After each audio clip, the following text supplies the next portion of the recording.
السلام عليكم ورحمة الله وبركاته. إن الحمد لله الأكرم الذي خلق الإنسان وكرم وعلمه من البيان ما لم يعلم، فسبحان الذي لا يحصى امتنانه باللسان ولا بالقلم. نشهد أن لا إله إلا الله وحده لا شريك له، ونشهد أن سيدنا وحبيبنا ومولانا محمدا عبده ورسوله الذي أرسله بالحق بشيرا ونذيرا وداعيا إلى الله بإذنه وسراجا وقمرا منيرا. فقد قال الله تعالى في كلامه المجيد وفرقانه الحميد: أعوذ بالله من الشيطان الرجيم. بسم الله الرحمن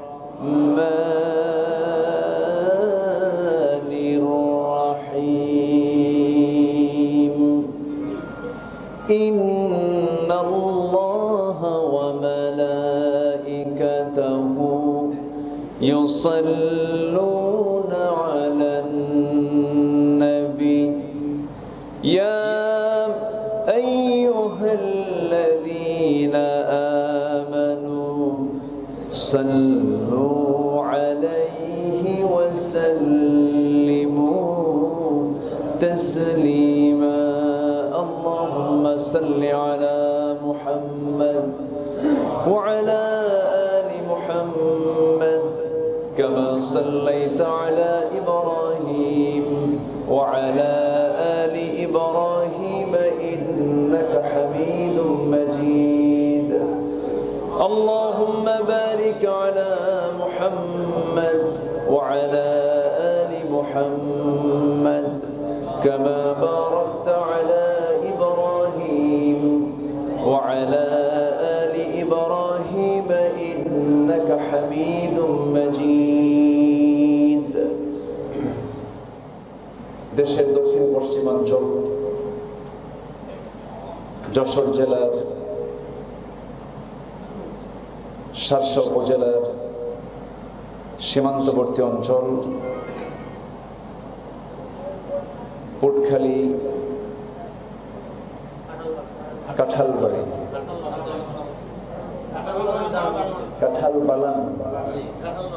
কাঁঠালবাগান জামে মসজিদ প্রাঙ্গণে আজকের এই জুমার দিবসে সম্মানিত উপস্থিত মুসল্লিবৃন্দ, আলোচনার সূচনায় আন্তরিক ভক্তিপূর্ণ হৃদয় নিংড়ানো সালাম। আসসালামু আলাইকুম ওয়া রাহমাতুল্লাহি তাআলা ওয়া বারাকাতুহু। আমরা আল্লাহ তাআলার শুকর আদায় করি যে মহান আল্লাহ সুবহানাহু ওয়া তাআলা আমাকে আপনাকে পৃথিবীর শ্রেষ্ঠ জায়গা, আল্লাহর ঘর, পৃথিবীর সবচেয়ে প্রিয় জায়গা আমার আল্লাহর কাছে মসজিদ, সেই মসজিদে এসে দ্বীনের কিছু আলোচনা শোনা, গুরুত্বপূর্ণ খুতবায় শামিল হওয়া এবং নির্দিষ্ট 2 রাকাত ফরজ সালাত আদায়ের লক্ষ্যে আসার তৌফিক দিয়েছেন। আমরা বলে উঠছি আলহামদুলিল্লাহ। সবাই বলছে আলহামদুলিল্লাহ। সাথে সাথে দরুদ পড়ছি, লক্ষ কোটি দরুদ ও সালাম রাসূল আকরাম নবী মুকাররম রাহমাতে আলম জনাবে মুহাম্মদুর রাসূলুল্লাহ সাল্লাল্লাহু আলাইহি ওয়াসাল্লাম শ্রেষ্ঠ একটি মাস দিয়েছেন। সে মাস হচ্ছে শাহরুর রমাদান, রমজান মাস দিয়েছেন। শ্রেষ্ঠ একটি রাত দিয়েছেন, সেটা হচ্ছে লাইলাতুল কদর, কদরের রাত। আর সপ্তাহে শ্রেষ্ঠ একটি দিন দিয়েছেন। কিসের দিন বলুন? জুমার দিন। কি দিন? জুমার দিন। জুমার দিনের যে শ্রেষ্ঠ দিন আর নাই। এবং জুমার দিন এটা এমন একটি দিন যেদিন বান্দা, এমন একটা মুহূর্ত আছে যে মুহূর্তে বান্দা যা চাবে আল্লাহ তাই কবুল করে নেন। সেই জুমার দিন আমরা শামিল হয়েছি। জুমার দিবসে আমরা একত্রিত হতে পেরেছি এমন জায়গায়, এমন একজন মালিকের ঘরে। আমরা যদি দুনিয়ার কোনো মানুষের বাড়িতে, কোনো ব্যক্তির বাড়িতে যদি বারবার যাই, এতে বাড়িওয়ালা খুশি হয় না বেজার হয়? বেজার হয়ে যায়। আমরা যদি দুনিয়ার জিন্দেগিতে কোনো ব্যক্তিকে যদি আমরা বারবার ডাকি, বারবার ডাকতেছি, এতে খুশি হয় না বেজার হয়? বেজার হয়ে যায়। কিন্তু আমরা এমন ঘরে আসছি যে ঘরে বেশি ঢুকলে এই বাড়িওয়ালা বেশি খুশি হয়ে যায়। আর এমন রবকে আমরা ডাকতে এসেছি যে রবকে যত বেশি ডাকা যায় আল্লাহ তত বেশি খুশি হয়ে যায়। সম্মানিত ভাইয়েরা, আমরা সেই মহান রবকে আমরা পেয়েছি যার হাতে আমার এবং আপনার প্রাণ। আমি এই পৃথিবীতে একটা টাইম নিয়ে এসেছি, নির্দিষ্ট টাইম পার হয়ে যাবে, আমার ভেতরের যে অচিন পাখি, আল্লাহ পাকের নির্দেশিত যে রূহ, যেটা কারো নির্দেশ মানে না, এই রূহ কার নির্দেশ মানে? প্রথমে আমার এই জানটা কবজ করে নেবেন। নির্দিষ্ট সময় যখন চলে আসবে, পৃথিবীর সকল ডাক্তার একত্রিত হয়েও আমাকে কেউ রক্ষা করতে পারবে? আপনি কোথায় পালাবেন? পালানোর কোনো সুযোগও নাই। আপনি কার ওসিলা ধরবেন? কোনো সুযোগ নাই। আপনি কাকে বাঁচার জন্য আপনি তার কাছে ধারণা দিবেন? কোনো সুযোগ নেই। আল্লাহ পাক বান্দাকে সুন্দর করে ডাক দিচ্ছেন এক জায়গায়। আল্লাহ রাব্বুল আলামিন বলেন, ইয়া মা'শারাল জিন্নি ওয়াল ইনসি ইন ইসতাতা'তুম আন তানফুযু মিন আকতারিস সামাওয়াতি ওয়াল আরদ فانفذوا لا تنفذون إلا بسلطان। ঠোঁট মিলিয়ে মিলিয়ে আমার সঙ্গে বলুন, فبأي آلاء ربكما تكذبان। দুনিয়ার সমস্ত জিনেরা, দুনিয়ার সমস্ত ইনসানেরা, তোমরা দুনিয়া থেকে পালানোর জন্য তোমরা যেথায় পালিয়ে যাওয়ার চেষ্টা করো না কেন, কোথায় যাবে? যাওয়ার কোনো রাস্তা নাই, আমার দিকেই তোমাকে ফিরে আসতে হবে। আমি তোমাকে টাইম দিয়েছি, এই নির্দিষ্ট টাইম থেকে এক সেকেন্ড এক্সটেন্ড হবে না, আবার এক সেকেন্ডকে কমানো হবে না। লা ইস্তাখিরুনা সাআতাও ওয়া লা ইস্তাকদিমুন। এক সেকেন্ড আগেও তোমার জান কবজ হবে না, এক সেকেন্ড পরেও তোমার জান কবজ হবে না। যখন সময় হয়ে যাবে, ওয়াজাআত সাকরাতুল মাউতি বিল হক যালিকা মা কুনতা মিনহু তাহিদ। সাকরাতুল মাউত তোমার সামনে চলে আসবে। মৃত্যুর যন্ত্রণা তোমাকে অবশ্যই আস্বাদন নিতে হবে, এর স্বাদ নিতে হবে। প্রত্যেককেই মুখোমুখি হতে হবে একজন ফেরেশতার, যে ফেরেশতা আমার আপনার জান কবজ করবে। সেই ফেরেশতার নাম কি? হ্যাঁ, মালাকুল মাউত।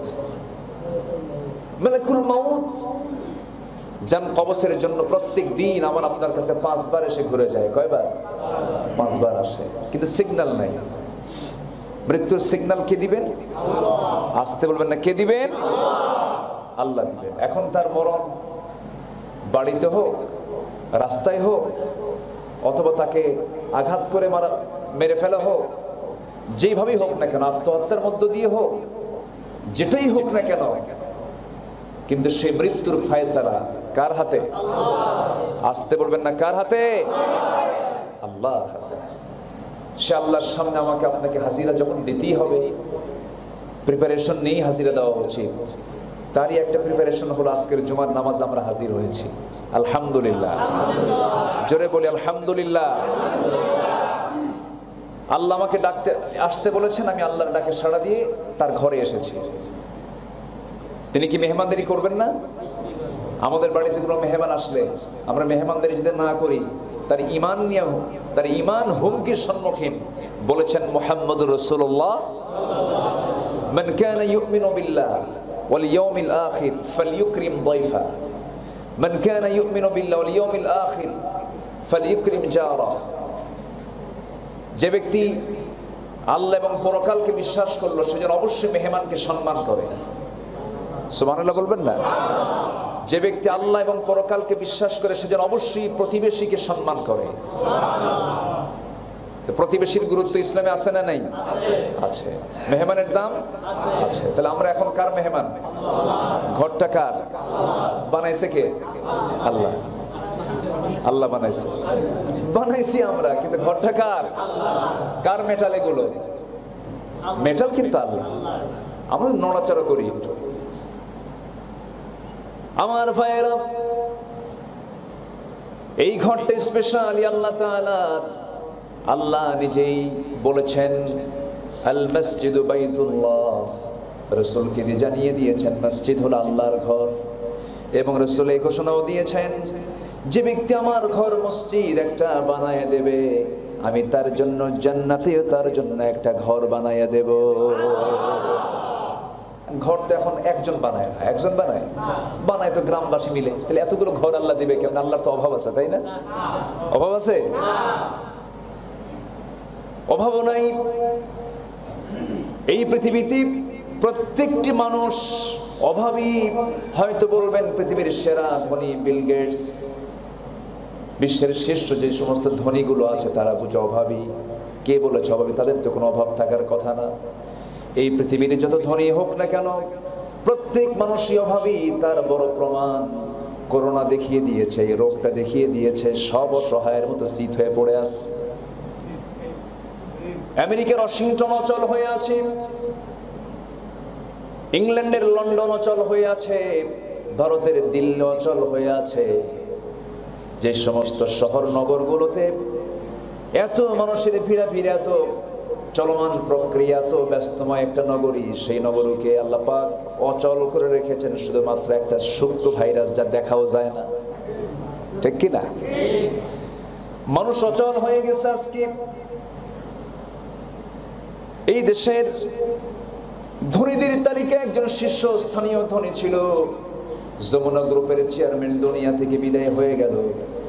বিদায়ের আগ মুহূর্ত পর্যন্ত সে বলে গেল, আমার যে ভিতরের কষ্ট হচ্ছে, এই কষ্ট ডাক্তাররা আমার দূর করে দাও, বিনিময়ে আমার সমস্ত সম্পত্তি আমি তোমার হাতে তুলে দেব, একটু কষ্ট একটু দূর করে দাও। তাহলে এই পৃথিবীর মানুষ ফকির না ধনী? বলেন বলেন বলেন। সব ফকির। এই পৃথিবীর কোনো মানুষ ধনী হতে পারে না। ধনীর কাতারে শুধু একজন, তিনি অন্য কেউ নন, যিনি আকাশের মালিক, বিস্তৃত জমিনের মালিক, ওই সূর্যের মালিক, ওই চন্দ্রের মালিক, যার কারো কাছে যাওয়া লাগে না।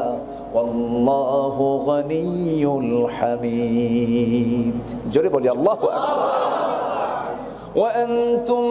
وأنتم الفقراء ونحن أغنياء। তোমরা সবগুলো ফকিরের দল, আমি হলাম ধনী। জোরে বলি সুবহানাল্লাহ।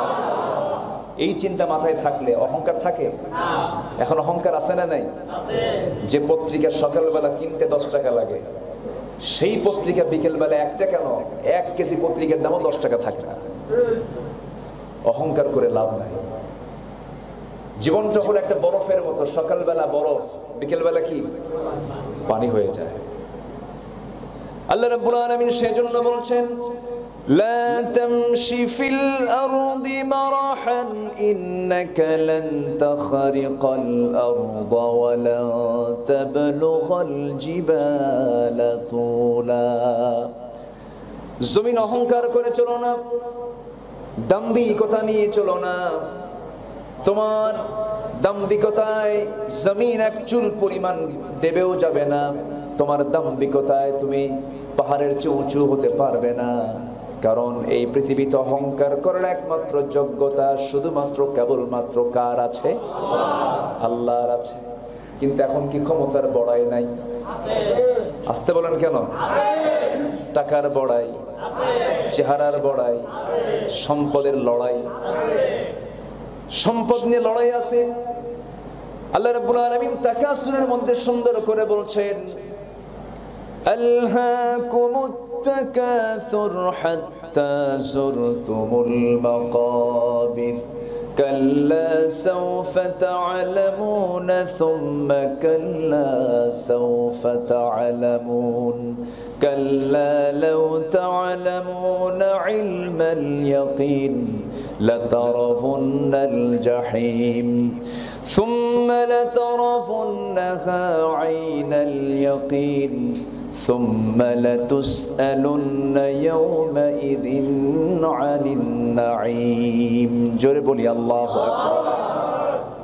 তোমাদের কি একে অপর পরস্পরে কাড়াকাড়ি, তোমাদের চরম আধিক্য তোমাদেরকে ধ্বংসের দিকে ঠেলে নিয়ে যাচ্ছে? বেশি চাওয়ার ব্যাপারে পরস্পর যে কম্পিটিশন তোমাদেরকে ধ্বংসের দিকে ঠেলে দিচ্ছে। তোমরা চাইতে চাইতে কবর পর্যন্ত চলে যাবে, কিন্তু কবর থেকে তুমি তো রেহাই পাচ্ছ না। কবরের মাটি তোমাকে গ্রাস করে ফেলবে। এই জন্য আল্লাহ বলছেন শোনো, সবচেয়ে বড় একটা নিয়ম, সেটা হলো আমি তোমাকে মৃত্যু তো অবশ্যই দেব, একটা বিষয় জেনে রাখবে সুম্মা লাতুসআলুন্না ইয়াওমাইযিন আনিন নাঈম।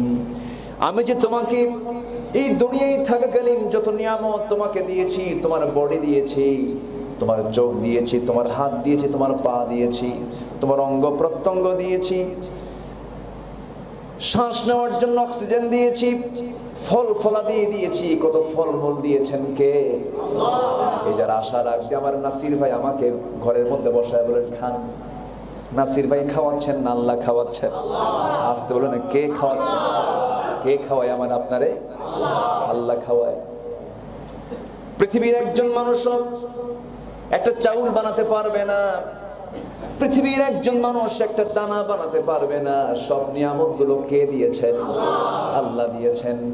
এই যে খাবারগুলো আল্লাহ দিয়েছেন, আল্লাহ বলছেন ওয়াফাকিহাতিম মিম্মা ইয়াতাখায়্যারুন ওয়া লাহমি তায়রিম মিম্মা ইয়াশতাহুন ওয়া হুরুন আইন কাআমসালিল লুলুইল মাকনুন। জোরে বলি আল্লাহু আকবার।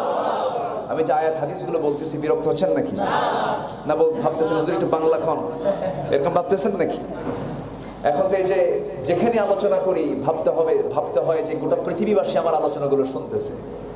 হ্যাঁ, এখন তো সব অনলাইন হয়ে গেছে, এই যে ক্যামেরাগুলো আসছে, গোটা পৃথিবীর কাছে এই নিউজগুলো চলে যাবে।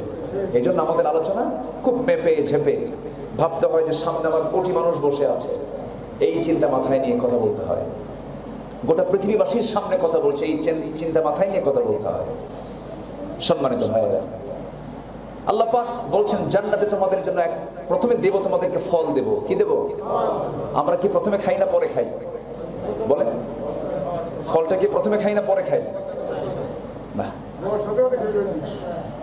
বসার সাথে সাথে খেয়ে দেয়। ভাত খায় না আগে ফল খায় এলাকায়? বলেন, আগে ভাতে মাছে বাঙালি তো আমরা, তাই না? ভাত মাছ আগে খায় না ফল আগে খায়? যাক আলহামদুলিল্লাহ, তাহলে কোরআন লাইনে আসছেন। আল্লাহ রাব্বুল আলামিন আগে জান্নাতে ফল খাওয়াবেন। বর্তমান মেডিকেল সায়েন্স বলতেছে ফল আগে খেয়ে নাও, ফলের কার্যকারিতা বেশি। অনেকে আগে শুনতাম আমরা, মুরব্বীরা বলতো ভরা পেটে ফল খালি পেটে জল, বলতো না? এমনি একটা কথা এটা। কিন্তু কোরআন বলে দিচ্ছে না, তোমরা আগে ফল খাবে, এরপর লাহমি তাইর, এরপরে গোশত খাবে, অন্যান্য খাবারগুলো খেয়ে নেবে। মেডিকেল সায়েন্স আজকে প্রমাণ করছে ফলটা আগে খাওয়া ভালো। আর আজ থেকে ১৫০০ বছর আগে কোরআন বলতেছে আগে ফল খাওয়া ভালো। জোরে বলি সুবহানাল্লাহ। আগে ফল খাও। আমার ভাইয়েরা, এই যে নিয়ামত আল্লাহ রাব্বুল আলামিন আমাকে আপনাকে দিয়েছেন, এই নিয়ামতগুলো কে দিয়েছেন? আল্লাহ দিয়েছেন। ঘুমটা কে দিয়েছেন? ঘুম যদি না থাকে ৩ রাত বাঁচবে নাকি? যত বড় বুদ্ধিজীবী হোক, বুদ্ধি আউট হয়ে যাবে। একটা মানুষকে রিমান্ডে নিয়ে শুধুমাত্র একটাই কাজ, তাকে ঘুম পাড়তে না দেওয়া, পাগল হয়ে যাবে সে। আল্লাহ রাব্বুল আলামিন বলেছেন ওয়াজআলনাল লাইলা লিবাসা ওয়াজআলনান নাহারা মাআশা। আমি তোমাদেরকে রাতকে করেছি আড়াল করে ঘুমের জন্য, দিনকে করেছি কাজের জন্য। রাতের বেলা তোমরা ঘুমাবে, লাইট দিয়ে ঘুমাবে না, অন্ধকার করে ঘুমাবে। লাইটে যদি কেউ ঘুমায়, সম্পূর্ণ সেলগুলো, ফ্রন্টাল সেলগুলো তার কখনো ঘুমায় না, ব্রেন পরিপূর্ণ রেস্ট পায় না, ফ্রেশ হয় না তার ব্রেন। অন্ধকারে ঘুমাতে বলেছেন আল্লাহ রাব্বুল আলামিন। লাইটে ঘুমালে পরে সেই হকটা আদায় হয় না। মেলাটোনিন নামে একটা হরমোন আছে, সেই হরমোনটা উৎসরণ হয় হলো যখন কোনো বান্দা এশার নামাজ পড়েই ঘুমায়। এশার নামাজ পড়ে ৯টা থেকে ১২টা পর্যন্ত মেডিকেল সায়েন্স বলছে এই ৮০% মেলাটোনিন উৎপন্ন হয় ৯টা থেকে ১২টার ঘুমের মধ্যে। সুবহানাল্লাহ। রাসূল কত আগে বললেন এশার নামাজ পড়ো, কোনো কাজ নাই তোমার। এশার নামাজ পড়ার পর কোনো প্রকার কাজ না করে রাসূল বলতেন আমার কাছে পছন্দের আমল হলো, রাসূল এশার নামাজ পড়তেন, দ্রুত গতিতে বিছানায় চলে যেতেন, আর দ্রুত গতিতে বিছানা থেকে উঠে তাহাজ্জুদের নামাজে দাঁড়ায় যেতেন। আর এখন কি মানুষ ঘুমায় আগে না পরে? হ্যাঁ, আগে ঘুমায় না পরে ঘুমায়? এই জন্য রোগটা পরে না, রোগটা আগে। আগে ঘুম, পরে রোগ আসবে। আর আগে পরে ঘুম, আগে রোগ আসবে। ইসলাম কত সায়েন্টিফিক, সেই ইসলামকে না মানার কারণে নতুন নতুন রোগ তৈরি হচ্ছে। এই যে সমাজে নতুন একটা রোগের নাম আমরা শুনছি আজকে, করোনা। এই করোনা থেকে বাঁচার জন্য আইনগুলো মেনে চলতে হবে কার? বিধান মেনে চলতে হবে কার? সমাজের রোগ যখন বাড়ে তখন অপরাধ কমে না বাড়ে? অপরাধের ডিগ্রি যত বাড়বে রোগের ডিগ্রি তত বাড়বে। অপরাধ কমে যাবে, রোগও কমে যাবে, কারণ সমস্ত রোগের ট্রিটমেন্ট অন্য কিছু নয়। পৃথিবীর সমস্ত রোগ থেকে বাঁচার জন্য আমাকে আপনাকে সবার আগে সুন্দর করে তেলাওয়াত শিখতে হবে আল্লাহর কালাম কোরআনে কারীম। জোরে বলি সুবহানাল্লাহ। এর চাইতে বড় ট্রিটমেন্ট আর নেই। আল্লাহ রাব্বুল আলামিন সুন্দর করে বলছেন ওয়ানুনাজ্জিলু মিনাল কুরআনি মা হুয়া শিফাউন ওয়া রাহমাহ। আমি তোমাদের জন্য কোরআনটাকে শুধু রহমতই করি নাই, বরঞ্চ তোমাদের জন্য আমি শেফা করে দিয়েছি। এটা এমন একটা আরোগ্যের কিতাব তোমার জন্য বানিয়ে দিয়েছি, মৃত্যু রোগ ছাড়া সমস্ত রোগের ঔষধের মধ্যে আছে। জোরে বলি সুবহানাল্লাহ। সব ট্রিটমেন্টের মধ্যে কে দিয়েছেন? নাহাল নামে সূরা আছে না নাই? নামান নামে সূরা আছে না নাই? নাহালের দিকে চলে যান, সেই নাহালের মধ্যে আল্লাহ রাব্বুল আলামিন এমন একটা মেডিসিনের তথ্য দিয়ে দিচ্ছেন যে মেডিসিনটা পান করলে পরে মৃত্যু রোগ ছাড়া সমস্ত রোগের ঔষধ আল্লাহ পাক তার মধ্যে দিয়েছেন। ফিহি শিফাউল লিন্নাস ওয়া আওহা ইলান নাহলি আন ইত্তাখিযি মিনাল জিবালি বুয়ুতা। আমি মৌমাছির কাছে ওহী নাযিল করে জানিয়ে দিলাম, মৌমাছি তুমি কি করবে? পাহাড়ে গাছের ডালে ডালে তোমার সুন্দর বাসা প্রস্তুত করে নিয়া তোমার পেটের ভিতরে সমস্ত ফুল, বিভিন্ন ফুল ফল থেকে রস নির্যাস গুলো বের করে নিয়া তোমার পেটের মধ্যে তুলে নিয়া বাসার মধ্যে ঢুকায় রাখবা। আর এর মধ্যে রেখে দিয়েছি গোটা মানব জাতির জন্য শ্রেষ্ঠ ঔষধ। জোরে বলে সুবহানাল্লাহ। মধুটা কার ঔষধ? সে মধুর মূল উৎপাদন সেন্টার আশেপাশে আছে কোথায় বলেন তো? এই বিভাগেই আছে কোথায় বলেন? সুন্দরবন। আলহামদুলিল্লাহ বলেন। এই মধুর প্রোডাকশন আপনার বিভাগে হয়ে থাকে, সবচেয়ে বেশি মধু আহরণ এই খুলনা অঞ্চলে হয়ে থাকে, কিন্তু মধুটাকে আল্লাহ রাব্বুল আলামিন পিওর করে দিয়েছেন। কিন্তু সেই মধুটাকে পিওর নাম থেকে সেই মধুর ভিতরে ভেজালটা ঢুকায় দিল কে? আল্লাহ। আল্লাহ ঢুকায় দিয়েছে।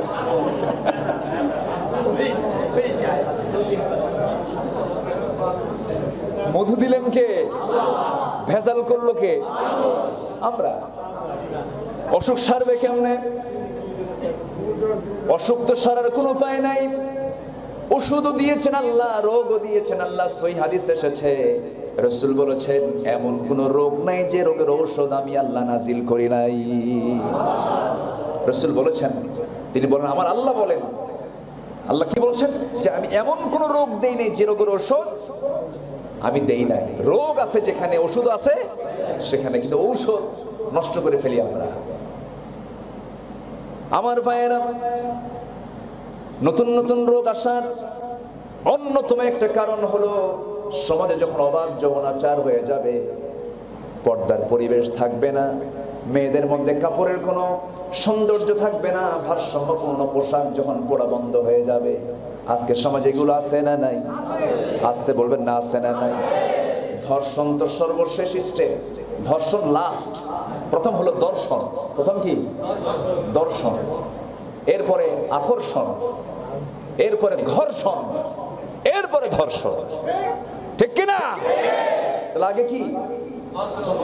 দেখা, দর্শন, এরপরে আকর্ষণ, এরপরে ঘর্ষণ, এরপরে ধর্ষণ। তাহলে আপনি দর্শন জায়েজ করবেন, আকর্ষণ জায়েজ করবেন, ঘর্ষণ জায়েজ করবেন, আর ধর্ষণের রায় দিবেন, এটা একটা বোকামি ছাড়া কিছু না। ঠিক কিনা? বোকামি। আজকে সমাজ কোথায় চলে গেছে?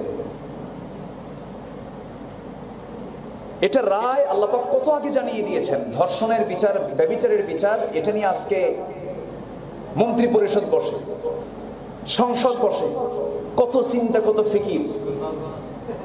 আর আজ থেকে ১৫০০ বছর আগে আল্লাহ পাক এই ধর্ষণের বিচার কি হবে কোরআনে তা উল্লেখ করে দিয়েছে। বলি সুবহানাল্লাহ।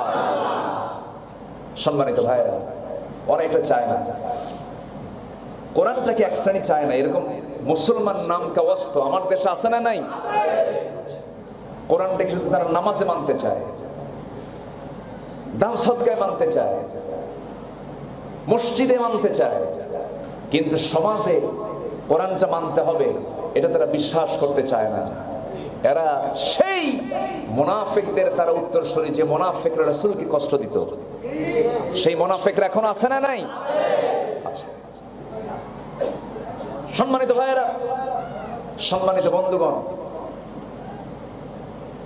অবৈধ জেনার সময়, অবৈধ জেনার সময় যদি কেউ বলে জেনার কার্যক্রম চালাতে গিয়ে কন্ডম ব্যবহার করা মাকরুহ, এটা কোনো ফতোয়া হলো? কন্ত আমার কথা কি বুঝতেছেন? আমার দেশে বেশ্যাবৃত্তির লাইসেন্স খুঁজে পাওয়া যাচ্ছে, বলা হচ্ছে যে ধর্ষণের শাস্তি মৃত্যুদণ্ড দিতে হবে। এদিকে বেশ্যাবৃত্তির লাইসেন্স আছে। আপনি যাবেন কোথায়? কথা বললেই তো দোষ হয়ে যায় আমাদের। সম্মানিত ভাইয়েরা, আমরা তো বারবার ধোঁকা খেয়েছি জীবনে, বহুবার। কত ধোঁকা যে খাইলো এই দেশের জনগণ। যখন ক্ষমতায় আসতে চাই তখন বলে কোরআন সুন্নাহ বিরোধী কোনো আইন পাশ করব না।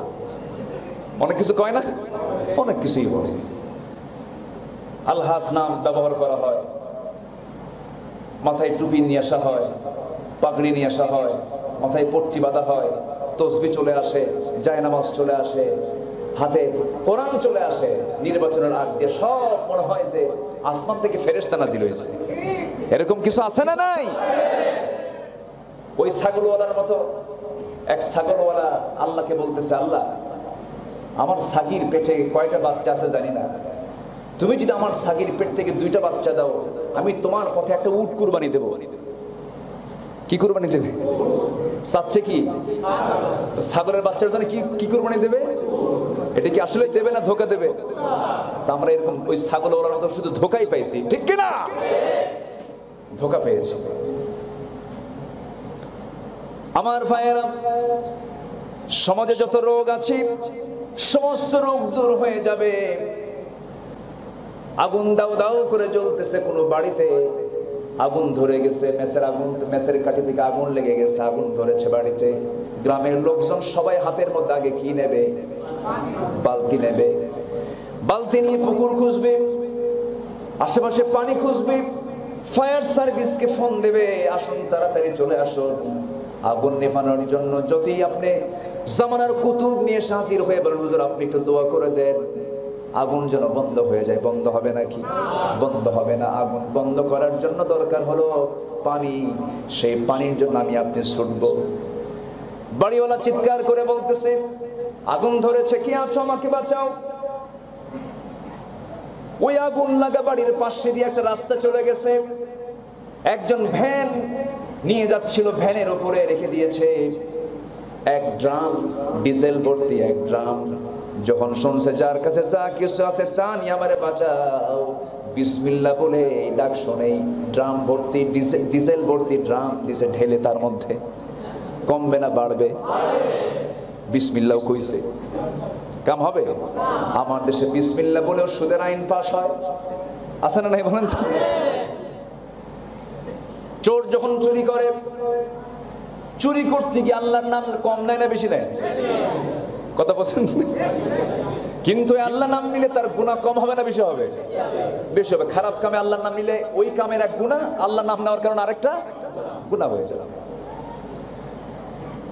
আরেকজন যাচ্ছিল ভ্যান ভর্তি লাকড়ি খড়ি নিয়ে, যখন শুনছে যার কাছে যা কিছু আছে তা নেমারে বাঁচাও, ভ্যান ভর্তি লাকড়ি খড়ি দিয়েছে, বিসমিল্লাহ বলে ঢেলা আগুনের ভিতরে। আগুন তো কমবে না, বাড়বেই, দ্বিগুণ দ্বিগুণ বাড়তেই থাকবে, কারণ নেভানোর জন্য তো পেট্রোল ডিজেল অকটেন আর লাকড়ি খড়ি নয়। আগুন নেভানোর জন্য যেমন প্রয়োজন শুধুমাত্র পানির, তেমনি এই দুনিয়ার যে আগুন ধরেছে আজ, আমাদের সমাজ ব্যবস্থায় আগুন, পরিবার ব্যবস্থায় আগুন, অর্থনৈতিক ব্যবস্থায় আগুন, অফিস আদালতে আগুন। কোনো ফাইল নড়ে না যতক্ষণ পর্যন্ত ঘুষের টাকা না দেওয়া হয়। সমস্ত কিছুতে সব আগুন ধরেছে আজকে। আজকে আপনার ব্যাংকের লোন প্রসেস করতে যাবেন, সেখানেও ঘুষের কারবার আছে না নাই? এই যে আগুন দাউ দাউ করে জ্বলতেছে, আগুন বন্ধ করার জন্য দুনিয়ার কোনো তন্ত্রমন্ত্র দিয়ে আগুন বন্ধ করা যাবে না। আগুন বন্ধ করার জন্য যেমন দরকার পানির দরকার, ঠিক তেমনি সমাজের যে আগুন আজকে দাউ দাউ করে জ্বলছে, এই আগুন নেভানোর জন্য প্রয়োজন কোনো দরবার নয়, একমাত্র আল্লাহ তাআলার বিধান। ঠিক কিনা? এই সিদ্ধান্তে যদি আমরা আজকে এক হয়ে একটা প্ল্যাটফর্মে আসতাম, যত বাম আর রাম আছে যারা সালাম নিয়ে পর্যন্ত আপত্তিকর কথা বলে, আসসালামু আলাইকুম নাকি জঙ্গিবাদের ডাক, কি ডাক দিতে হবে? আসসালামু আলাইকুম, এটা নাকি ভালো। সালাম নাকি আমরা জানি না, অথচ রাসূল বললেন, রাসূলকে এক সাহাবী প্রশ্ন করলেন, ইয়া রাসূলুল্লাহ আইয়ুল ইসলামি খায়র, ইসলামের শ্রেষ্ঠ কাজ কোনটা? কোন কাজটা ইসলামের শ্রেষ্ঠ কাজ? রাসূল বলে দিলেন, আইয়ুল ইসলামি খায়র قال تطعم الطعام وتقرئ السلام على من عرفت ومن لم تعرف। ইসলামের শ্রেষ্ঠ কাজ হলো একে অপরকে খাওয়ানো। একজনকে তুমি দাওয়াত দিয়েছো, তুমি তাকে খাওয়া দিলা, অথবা যদি তুমি কাছে পেলে একটু কিছু হলেও তুমি তার মুখে কোনো খাবার তুলে দিলা, বিসমিল্লাহ বলে বিড়িটাও তুলে দিল, সওয়াব নাকি? বৈধ কিছু আমি তার মুখে তুলে দিলাম, শ্রেষ্ঠ একটি সওয়াবের কাজ, একটি শ্রেষ্ঠ একটা কাজ ইসলামের। আরেকটা হলো তুমি চিনো না চিনো, নন ফেস আর নন ফেস, চিনো না চিনো, যদি তুমি বুঝতে পারো এই লোকটা মুসলমান, তাকে সালামটা দিয়ে দিবা। জোরে বলে সুবহানাল্লাহ। সালাম শুধু অভিনন্দন নয়, অন্যান্য ধর্মের অন্যান্য জাতির যেমন welcome, good evening, good night, বিভিন্ন ধর্মের সুপ্রভাত, শুভ সন্ধ্যা, শুভরাত্রি, এরকম বিভিন্ন ধর্মের বিভিন্ন অভিনন্দন সূচক শব্দ আছে। শুধু আসসালামু আলাইকুম ওয়া রাহমাতুল্লাহ শুধু অভিনন্দন সূচক কোনো শব্দ নয়, পরিভাষা নয়। এটি একটি পরস্পর বান্দার জীবনের জন্য সবচেয়ে শ্রেষ্ঠ একটি দোয়া। সুবহানাল্লাহ বলেন। এর চেয়ে বড় দোয়া আর নাই। সবচেয়ে বড় দোয়া হচ্ছে সালাম দেওয়া। সমাজের সকল ভ্রাতৃত্বের ঘাটতি পূরণ হবে হলো সালাম দিয়া। সুবহানাল্লাহ বলেন। কি দিয়া? সালাম দিয়া। ভ্রাতৃত্ব তৈরি হবে সালাম দিয়া। সেই সালামটাকে নিয়ে কয়েকদিন আগে একটা তো চ্যানেল আছে মাশাআল্লাহ, ৭১ শব্দকে কলঙ্কিত করেছে এই সমস্ত চ্যানেলগুলো। ১৯৭১ সালে দেশ স্বাধীন হয়েছে, বীর শ্রেষ্ঠ থেকে বীর প্রতীকে এই কয়েকটা ক্যাটাগরিতে খেতাব প্রাপ্ত হয়েছে ৬৭০ জন হলো মুসলমান, আর মাত্র ৬ জন ভাই হিন্দু তারা এই খেতাবে ভূষিত হয়েছে। ৬৭০ জন মুসলমান তারা বীর শ্রেষ্ঠ, বীর উত্তম, বীর প্রতীক বিভিন্ন খেতাবে তারা ভূষিত হয়েছে। ৬৭০ কোথায়? আর হিন্দু ভাই এর মধ্যে আছেন মাত্র ৬ জন। কিন্তু আজকে যদি আমরা একটু অফিস আদালতের দিকে যদি একটু নজর দিই, দেখবো বেশি আমার ভাই না ওই ভাই। আমার কথা কি বুঝতেছেন?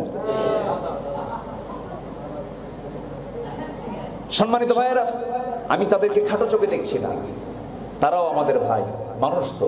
ওয়ালাকাদ কাররামনা বানি আদম ওয়া হামালনাহুম ফিল বাররি ওয়াল বাহর। আদম সন্তানকে সম্মান দিয়েছেন কে? আল্লাহ। রাসূল করিম সাল্লাল্লাহু আলাইহি ওয়াসাল্লাম কোন ইহুদির লাশও যদি দেখতেন, ইহুদির লাশ নিয়ে যাওয়া হচ্ছে, ইহুদির লাশ দেখে রাসূল একদিন দাঁড়ায় গেলেন। মানুষকে সম্মান করতে হবে, মানুষকে অনার করতে হবে, কিন্তু একটা বিষয় মাথায় রাখতে হবে, মুসলমানের নেতৃত্ব কখনো অন্য ধর্মের লোক দিতে পারে না। মুসলমান অন্তরঙ্গ বন্ধু হিসাবে অন্য ধর্মের মানুষকে অন্তরঙ্গ বন্ধু বানাতে পারে না। মুসলমানদের বন্ধু হবে মুসলমান। লা ইয়াত্তাখিযুল মুমিনুনা আল কাফিরিনা আউলিয়া মিন দুনিল মুমিনিন। কার কথা? আল্লাহ। এখন শুধু বন্ধুত্বই নয়, বিয়ান পর্যন্ত হয়। আছে না নাই? আছে না নাই? বিয়ান পর্যন্ত আছে। স্বামী স্ত্রী, স্বামী এক ধর্ম পালন করে, বউ আরেক ধর্ম পালন করে, বলে যে লাকুম দীনুকুম ওয়ালিয়া দিন, তোমার দিন তোমার কাছে, আমার দিন আমার কাছে। কি সুন্দর মুফতি আজম হয়ে বসে আছে। আছে না নাই? তোমরা ধর্ম কতটুকু মানো? সালামকে নিয়ে যে কটূক্তি করেছ, আল্লাহ হাফেজ নাকি বলা যাবে না, খোদা হাফেজ বলতে হবে। আসসালামু আলাইকুম বলা যাবে না, আসসালামু আলাইকুম বলতে হবে, মানে তুই মর। আসসালাম মানে শান্তি, আর আসসাম মানে তোর মৃত্যু হোক। সালাম ওরা শিখাতে আসে। আমি ঢাবির ছাত্র ছিলাম, ঢাকা ইউনিভার্সিটির এক অযোগ্য মূর্খ এক শিক্ষক নামের কলঙ্ক, এটা আমি বলতে চাই। সে সালাম নিয়ে কটূক্তি করেছে।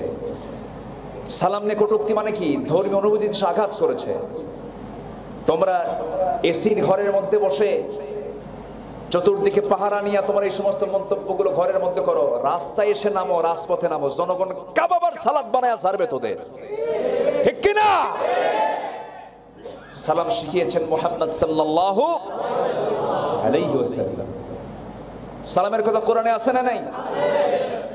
সালাম কোথায় দিতে হবে, কেমনে দিতে হবে, কিভাবে দিতে হবে, আল্লাহ তাআলা কোরআনে কারীমে তা সুন্দর করে বললেন, ইয়া আইয়ুহাল্লাযীনা আমানু লা তাদখুলু বুয়ুতান গায়রা বুয়ুতিকুম হাত্তা তাস্তানিসু ওয়া তুসাল্লিমু আলা আহলিহা।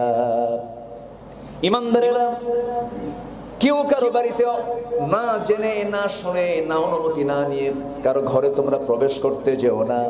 যখন তোমরা প্রবেশ করতে যাবে সেই সময় তোমরা অনুমতি নেবে, আগে সালামটা দিয়ে দেবে। অনুমতি নেওয়াটাও তোমার জন্য জরুরি, সালামটাও তোমার জন্য দেওয়া জরুরি। যদি কোনো বান্দার বাড়ির জানালায় গিয়ে যদি অনুমতি না নিয়ে যদি উকি মেরে যদি ভিতরে দেখতে চায়, রাসূল বলেছেন তুমি যদি সেই মুহূর্তে তার চক্ষুটা কানাও করে দাও, তোমার কোনো দোষ হবে না। কথা কি বোঝা গেল? অনুমতি নেওয়াটা ফরজ। সালাম যে দিয়েছি, সালাম দেওয়াটা তার জন্য যদিও সুন্নত, কিন্তু গুরুত্বপূর্ণ একটা হক। মুসলমানদের পারস্পরিক জরুরি 6টা হকের মধ্যে একটা হক হলো সালাম দিলে তার জবাব দেওয়া। আর সেই সালাম নিয়ে যারা কথা বলে, এদের জিহ্বাটা ছেড়া দরকার, ঠিক কিনা? বাজে কথা, বেহুদা কথা। অনুমতি নিয়ে ঘরের মধ্যে ঢোকা উচিত। এক সাহাবী বললেন, ইয়া রাসূলুল্লাহ, আমার মা বৃদ্ধা মানুষ, আমি আমার মার ঘরের মধ্যে যখন ঢুকতে যাব সেই সময় অনুমতি নেব নাকি? রাসূল বলেছেন, সাহাবী, ইসলাম তেমন একটি বিধানের নাম যার মধ্যে আদবটা আছে। আদব আগে না ইলম আগে? বলেন বলেন, আদব আগে না ইলম আগে? আদবটা আগে। আদব যার নাই সেই ইলম অর্জন করে করবে কি? অনেক আলেমও বেয়াদব আছে, আছে না নাই? আছে না নাই? আগে আদব শিখে নাও। যার আদব নাই তার চেয়ে বড় ইতিম আর পৃথিবীতে নাই। লাইসাল ইয়াতীম মান মাতা ওয়ালিদাহু ইন্নাল ইয়াতীমা ইয়াতীমুল ইলমি ওয়াল আদাবি। ইতিম তো সেই নয় যার বাপ মা মরে গেল, প্রকৃত ইতিম তো সেই যে আদবের জ্ঞান থেকে বঞ্চিত হলো, যার মধ্যে আদবটা নাই। বেয়াদব লোক কিছু আছে না নাই? বলেন। মুরব্বিকে সম্মান করতে চায় না, ছোটদেরকে স্নেহ করে না, বাপ মাকে দেখিয়ে সম্মান সূচক শব্দ প্রয়োগ করে না, আত্মীয় স্বজনের সঙ্গে উকুক আচরণ করে। রাসূল বললেন, হে সাহাবীরা, আমি কি তোমাদেরকে বড় বড় তিনটা গুনার কথা বলবো নাকি? আলা উনাব্বিউকুম বিআকবারিল কাবাইর। রাসূল বলেন, ইয়া রাসূলুল্লাহ, আপনি আমাদেরকে, সাহাবীরা বলেন, ইয়া রাসূলুল্লাহ, আপনি আমাদেরকে জানিয়ে দেন। রাসূল বলছেন, সবচেয়ে বড় গুনাহ হলো তিনটা। এক নাম্বার হলো আশরিকু বিল্লাহ, আল্লাহর সঙ্গে শিরিক করা। নাম্বার 2 হলো উকুকুল ওয়ালিদাইন, পিতা মাতার সঙ্গে অসৎ আচরণ করা। আর নাম্বার 3 হলো অকাউলুজ জুর, মুখ থেকে বেহুদা কথা বলা, মুখ থেকে আশেপাশে কথা বলে ফেলা। মসজিদের মধ্যে ফিতনাবাজ কিছু মুসল্লি আছে না নাই? সাহেবের বক্তব্য দিতে নিয়ে 5 মিনিট দেরি হয়ে গেছে, খালি ফাল মারে। আছে না? আছে না? ফাল মারা যাবে না। ইমাম সাহেব, খতিব সাহেব একটু কথা বলতে নিয়ে 5 মিনিট এক্সটেনশন হয়ে গেছে, কথা বলা যাবে না। কারণ ইমাম তো এমন জায়গায় বসে তিনি খুতবা দিচ্ছেন, এমন জায়গায় দাঁড়িয়ে তিনি খুতবা দিচ্ছেন। ওই জায়গায় দাঁড়িয়েছিলেন এই পৃথিবীর শ্রেষ্ঠ মানুষ জনাবে মুহাম্মদুর রাসূলুল্লাহ। এটা মাথায় রাখতে হবে। মান তাওয়াদা ফাকাদ রাফাআল্লাহ, যে ব্যক্তি কোনো মানুষকে সম্মান জানাবে আল্লাহ তার মর্যাদা বাড়ায় দিবেন। একজন সাহাবী মিকদাদ রাদিয়াল্লাহু তাআলা, যুবক মানুষ, ইয়াং যুবক, টকবগে যুবক, রাসূল বয়ান করতেছিলেন। আলোচনার মাঝে ওই যুবকটা এসে বসার জায়গা পান না, পাশে এসে দাঁড়ায় গেছে। রাসূল তাকে দেখে ফেললেন। রাসূল দেখে ফেলে আমার নবীজি বলছেন, ও যুবক, তুমি বসার জায়গা পাচ্ছ না? না, এখানে বসার জায়গা নাই। রাসূল তার নিজের গায়ের চাদরটা তার দিকে নিক্ষেপ করে বললেন, ও যুবক, আমার চাদর দিলাম, তুমি আমার চাদরের উপরে বসে যাও। সাহাবীর চোখে পানি, সাহাবী কাঁদতে কাঁদতে দিশেহারা হয়ে গেছেন যুবকটা। রাসূল বলছেন, যুবক, তুমি কাঁদো কেন? যুবক বলতেছে, ইয়া রাসূলুল্লাহ, আপনি আজকে আমাকে যে সম্মানটা দিলেন, আল্লাহ আপনাকে সেই সম্মানে ভূষিত করুন। আল্লাহ আপনাকে মর্যাদা দিয়ে দেন। এজন্য ছোট বড় প্রত্যেকটা মানুষকে সম্মান, শ্রদ্ধা, স্নেহ দিয়ে বরণ করতে হবে। যার স্বভাব চরিত্র যত উন্নত হবে তার ঈমানটা তত বড় উন্নত হয়ে যাবে। জোরে বলি সুবহানাল্লাহ। কিন্তু আপনি অধিকাংশ নেতৃবৃন্দের দিকে তাকান, নেতা নেত্রীর মধ্যে গন্ডগোল আছে না নাই? আসতে বলবেন না, আছে না নাই? এই যে আমাদের জাতীয়ভাবে আমাদেরকে শেখানো হচ্ছে, এই আচার, এই আখলাকটা আমরা পাচ্ছি জাতীয়ভাবে, এটাকে বন্ধ করার জন্য আমাদের সবার আগে সন্তানদেরকে যে সবকটা দেব, সেই সবকটা হলো কোরআনের সবক। কিসের সবক? কোরআনের সবক। আর বন্ধু বানাবো বিড়িখোর মানুষকে, গাঁজাখোর মানুষকে।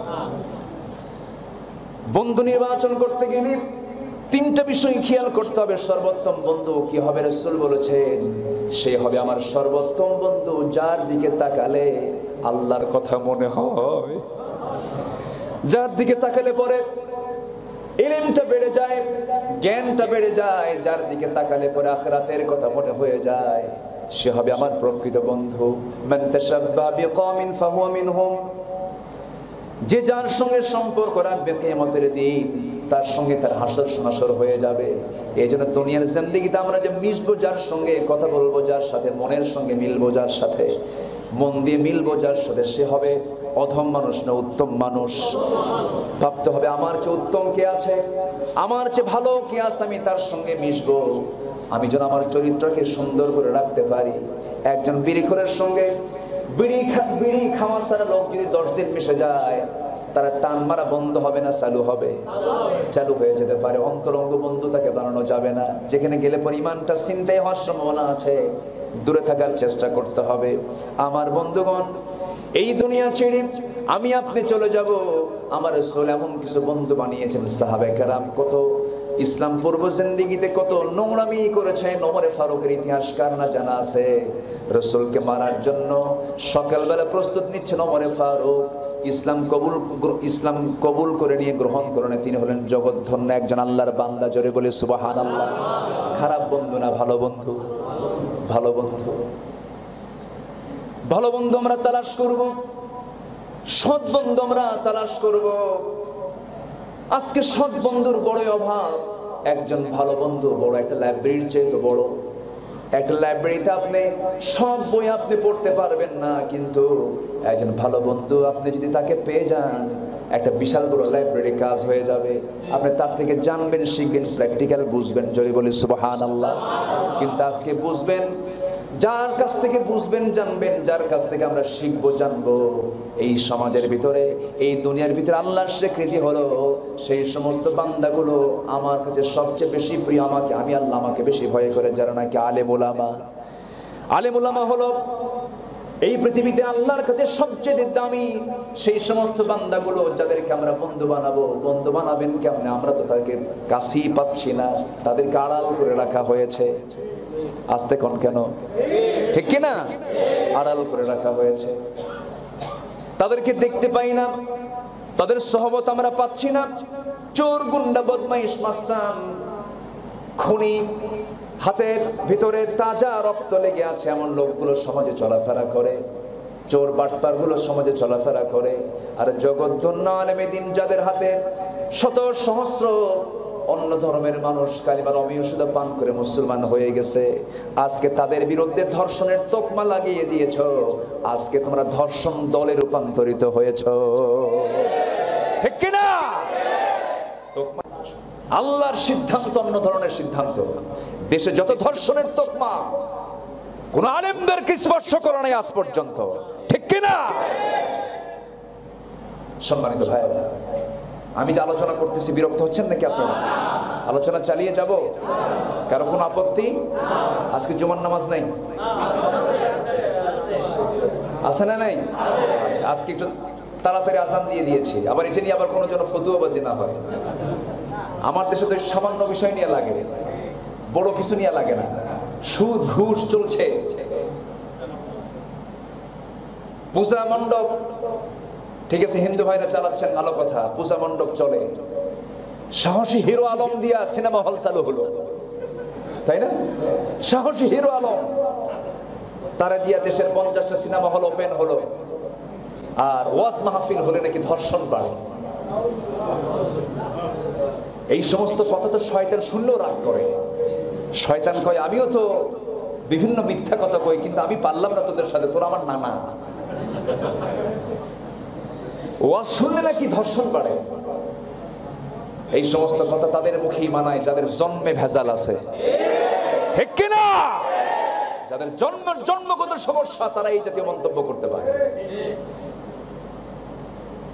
আজ পর্যন্ত বাংলাদেশে যত কনফারেন্স হয়েছে, যত সমাবেশ হয়েছে, যত জনসভা হয়েছে, আমি চ্যালেঞ্জ করে বলতে পারি, নিজের পকেটের টাকা খরচ করে ওয়াজ মাহফিলে যত লোক হয়েছে, এমন লোক এই বাংলাদেশের কোন দলীয় ব্যানারে এত লোক সমবেত হয় নাই।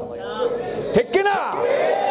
এবং শুধু তাই নয়, লক্ষ লক্ষ জনতার উপস্থিতিতে একজন মাত্র আলেম, একজন মাত্র ব্যক্তি 2 ঘন্টার বক্তৃতায়, 2-2.5 ঘন্টার বক্তৃতায় একজন মাত্র ব্যক্তি কথা বলছেন। তার বাপের কথা না আল্লাহর কথা। আর নেতারা কার কথা কয়? বাপের কথা, স্বামীর কথা। একজন আছে বাপরে নিয়ে, আরেকজন আছে স্বামীরে নিয়ে। একজনের বাপের দেশ, আরেকজনের স্বামীর দেশ, মাঝখান দিয়ে আমরা শেষ। ঠিক কিনা? আমরা কই যাব? কিন্তু আলেমরা কি বাপের কথা কয়? পরিবারের কথা কয়? আলেমরা কার কথা কয়? এই জন্য মানুষ বসে থাকে। এই জন্য মানুষ বসে থাকে। এই জন্য ওদের দলীয় মিছিলে, ওদের দলীয় সমাবেশে মাঝে মাঝে সিয়ের ফিকা ফিকা হয় না, লাঠালাঠি হয় না, ঘুষাঘুষি হয় না, কিলে কিলে হয় না? মাহফিলে, মসজিদে আছে আছে আছে। অতএব যারা বলে ওয়াজ মাহফিল বন্ধ হবে, আমাদের ভাষায় আমরা বলবো তোরা শয়তানের খালাতো ভাই, ঠিক কি না? সময় আসবে সব, জোরে বলি ইনশাআল্লাহ, জোরে বলি ইনশাআল্লাহ। সম্মানিত ভাইয়েরা, সম্মানিত বন্ধুগণ, অনেক মুসল্লি আজকে মসজিদ ডিঙ্গি সামনের জায়গা ব্যবস্থা করা হয়েছে, সেখানে ভরে গেছে। আলহামদুলিল্লাহ, মোটামুটি একটা মাহফিল, আলহামদুলিল্লাহ বলেন। পারলে রোগ কমবে না বাড়বে? ভালো করে বলেন। সিনেমা হল এখন বন্ধ আছে না চালু আছে? সিনেমা হল যখন ঢোকে ওযু করে ঢোকে না? হ্যাঁ, সিনেমা হলে ঢুকতে গেলে কি বিসমিল্লাহ কয়? ওযু করে নফল নামাজ পড়ে। আর মসজিদে ঢুকলে কি নামাজ? নফল নামাজ। ঢোকার আগে কি? ওযু করা। ঢোকার আগে কি করা?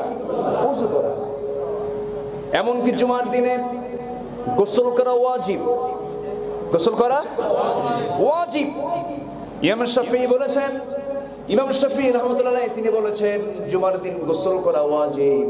অন্যদিন আপনি গোসল করুন বা না করুন, তিনি বলেছেন গোসলটা শুক্রবার করতেই হবে, শুক্রবারে গোসল করা ওয়াজিব। আবার কোন কোন ইমাম বলেছেন শুক্রবারের গোসলটা সুন্নাত।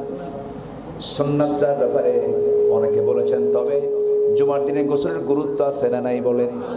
আছে। রাসূল কোন জুমার দিন গোসলটাকে বাদ দেন না, অন্যদিন আপনি গোসলকে বাদ দিতে পারেন, জুমার দিন বাদ দেওয়া যাবে না। কোন সুন্নাতকে ইনকার করা যাবে না। ইসলাম পবিত্রতা শিখায়। জুমার দিন সুন্দর পরিচ্ছন্ন ড্রেস পরে মসজিদে চলে আসো। অনেকে মসজিদে চলে আসে নোংরা পোশাক পরে, আসে না নাই বলেন? অথচ আমি নামাজে যখন দাঁড়াবো সেই সময় ভাবতে হবে আমার সামনে কে আছেন। আসতে বলবেন না, কে আছেন? আমার জীবনের শ্রেষ্ঠ ড্রেস নিয়ে আল্লাহর সামনে দাঁড়াবো। যত সুন্দর ড্রেস হবে আমার আল্লাহ তত বেশি খুশি হয়ে যাবেন। বান্দা যখন ওযু করে বাড়ি থেকে মসজিদে আসার নিয়ত করে যখন বাড়ি থেকে বের হতে থাকে, সমস্ত ফেরেশতারা রহমতের ডানা তার সামনে বিছায়া দেয়। যখন সে কষ্ট করে হেঁটে হেঁটে আসতে থাকে, প্রত্যেকটা কদমে 10টা করে নেকি তার আমলনামায় লেখা শুরু করে দেয়। ওযু যখন বানায় নিল, ওযুর মধ্য দিয়ে কি হলো?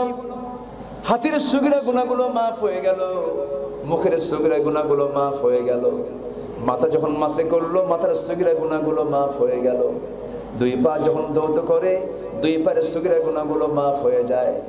বান্দা যখন কদম ফেলতে ফেলতে মসজিদের দিকে চলে আসে, ফেরেশতারা আল্লাহর কাছে দোয়া করে, আল্লাহ তুমি এই বান্দাকে মাফ করে দাও।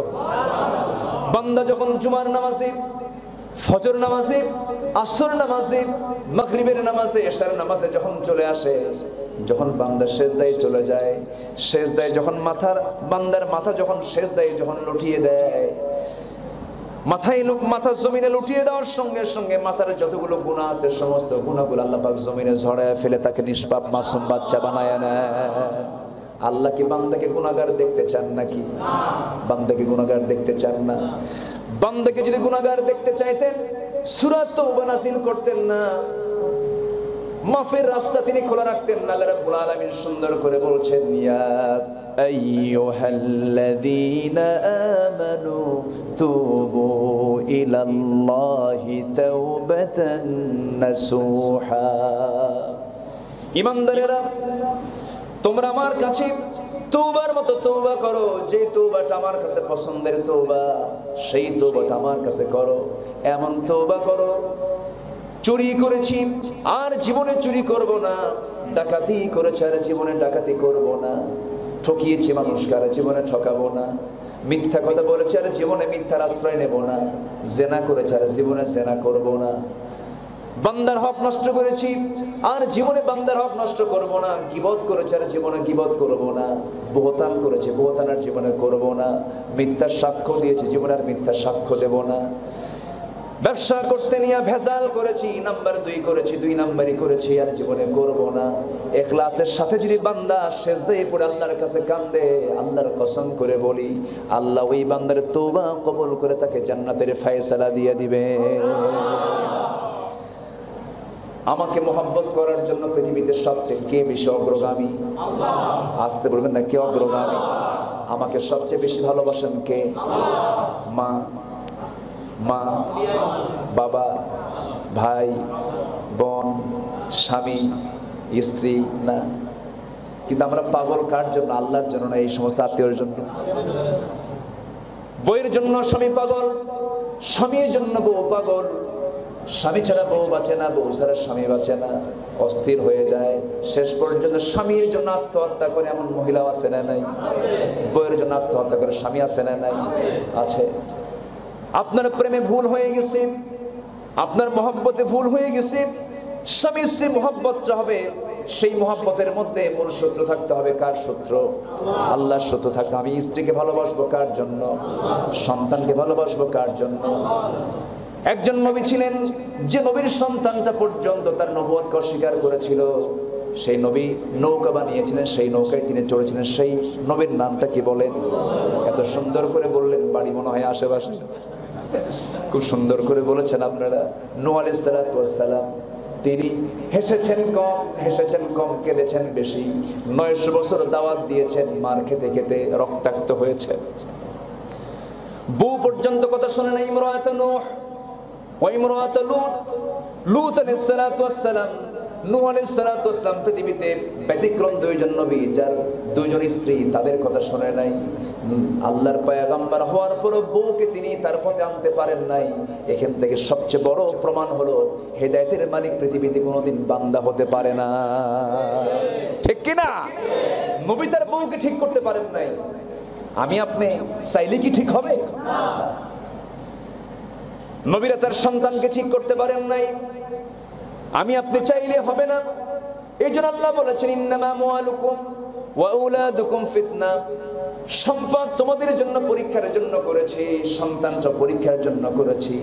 সন্তানের ভুলের কারণে অনেক বাপ মা ভুল করে, আসে না নাই বলেন? সন্তান মার্ডার করে ফেলছে, সন্তানের পক্ষে যায়, এর পক্ষে কিছু কাজ করে ওকে বাঁচায় নিয়ে আসি।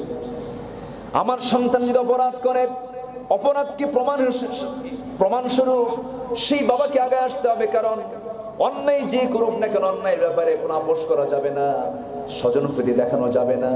নূহ আলাইহিস সালাতু ওয়াস সালাম যখন দেখলেন কেনানটা তার অবাধ্য হয়ে গেল, নূহ আলাইহিস সালাতু ওয়াস সালাম বলছেন, আমার কলিজার টুকরা সন্তান কেনান রে, মহাপ্লাবন হয়ে যাবে, দুনিয়া সব অচল হয়ে যাবে। আল্লাহ আমাকে ওহী করেছেন, জানিয়ে দিয়েছেন, সব ডুবে যাবে, সব মহাপ্লাবনে ভেসে যাবে। নূহ, আমি আল্লাহর পয়গম্বর, তুই আমার কাছে চলে আয়। এবার ছেলে বলল, না, ওই যে বিশাল পাহাড় দেখা যায়, পাহাড়ের চূড়ায় উঠবো, পানি আমাকে স্পর্শ করতে পারবে না। নূহ আলাইহিস সালাতু ওয়াস সালাম কাঁদতে কাঁদতে বেকরার হলেন। সন্তানের প্রতি পিতার দরদ কে দিয়েছেন? পিতার প্রতি সন্তানের দরদটা কে দিয়েছেন? এই দরদটা কে দিয়েছেন? আল্লাহ দিয়েছেন।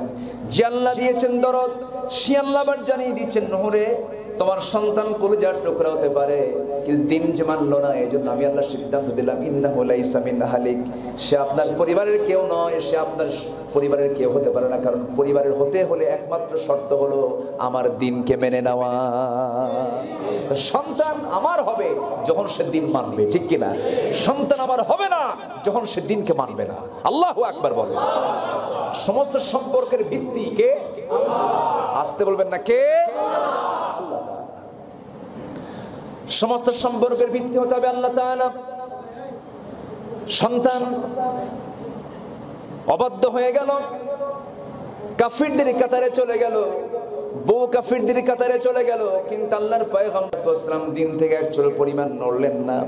এরকম আরেকজন নবীর জীবনে এসেছে, লূত আলাইহিস সালাতু ওয়াস সালাম। আবার বাবার ক্ষেত্রে আরেকটা সমস্যা ছিল, ইব্রাহিম আলাইহিস সালাতু ওয়াস সালাম।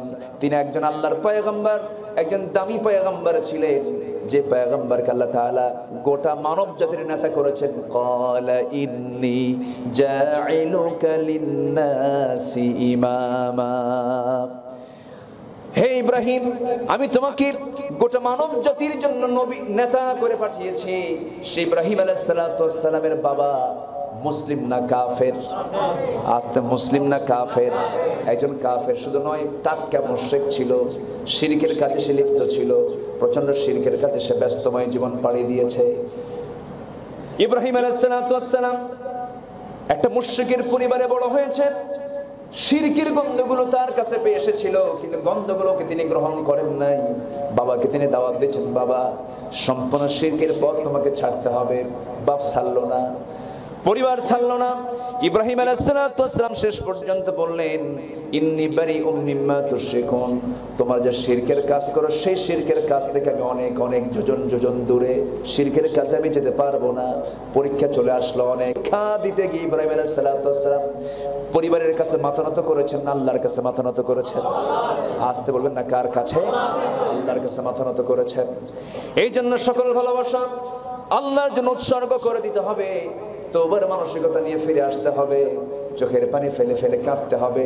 এক সাহাবী রাসূলকে বলছেন, মান নাজাহ ইয়া রাসূলুল্লাহ, হে রাসূল আমি নাজাত পাবো কেমনে? কেমনে নাজাতটা পাওয়া যায়? রাসূল বলেন, তিনটা কাজ করবা। কয়টা কাজ? মনে থাকবে আমাদের? কয়টা কাজ? তিনটা কাজ করবা। নাম্বার 1 হলো, তুমি যদি নাজাত পেতে চাও, তুমি যদি মুক্তি পেতে চাও, তুমি যদি আল্লাহর সামনে যদি ধরা খেতে না চাও, 1 নাম্বার হলো তোমার দেহের মধ্যে সবচাইতে গুরুত্বপূর্ণ একটা পার্টস আছে, অংশ আছে, সেটা হলো আমসিক আলাইকা লিসানাক, তোমার জিহ্বাকে নিয়ন্ত্রণ করো। জিহ্বাকে নিয়ন্ত্রণ করো। যত ওয়াকাম কুকাম সব কি দিয়া হয়? হয় না? রায় দেয় উল্টা রায় কি দিয়া?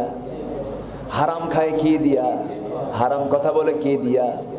যখন সকালবেলা হয়, যখন কোনো বান্দা যখন ঘুম থেকে যখন সুবহে সাদিকের সময় ওঠে, হাদিস শরীফ এসেছে, রাসূল বলেছেন, ইদা আসবাহা ইবনু আদম, আদম সন্তান যখন সকালবেলা করে, ফাইনাল আ'দা কুল্লা শাইইন, সমস্ত অঙ্গ প্রত্যঙ্গ, হাত পা চোখ কান নাক মুখ যত কিছু আছে সমস্ত অঙ্গ প্রত্যঙ্গগুলো সব গিয়ে জিহ্বার কাছে হাজির হয়। কার কাছে হাজির হয়?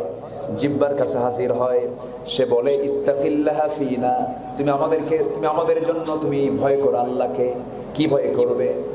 এবার জিহ্বাকে জানিয়ে দেয়, তুমি আল্লাহর কাছে ভয় করবে, কারণ তুমি জিহ্বা, তোমার কাছে আমরা সমস্ত দেহ মিলে সমস্ত অংশ তোমার কাছে হাজির হয়েছে। ফাইন ইস্তাকামতা ইস্তাকামনা ওয়া ইন আওয়াজাজতা আওয়াজাজনা, তুমি যদি ঠিক থাকো আমি ঠিক থাকবো, আর তুমি যদি না ঠিক থাকো আমরা কিন্তু ঠিক থাকতে পারবো না। অর্থাৎ জিহ্বা ঠিক ঈমান ঠিক, জিহ্বা বেঠিক ঈমান বেঠিক হয়ে যাবে। ঠিক কি না? জবান মুসলমানদের কয়টা হবে? 2 জবান না 1 জবান? মুসলমান 2 জবানে কথা বলে না 1 জবানে কথা বলে? 1 জবানে কথা বলবে। আমসিক আলাইকা লিসানাক, মুসলমান কখনো জবানকে 2 করতে পারে না। ওমরে ফারুকের শাসনামল, ওমরে ফারুকের নাম শুনছেন তো? বাড়ি কোথায়?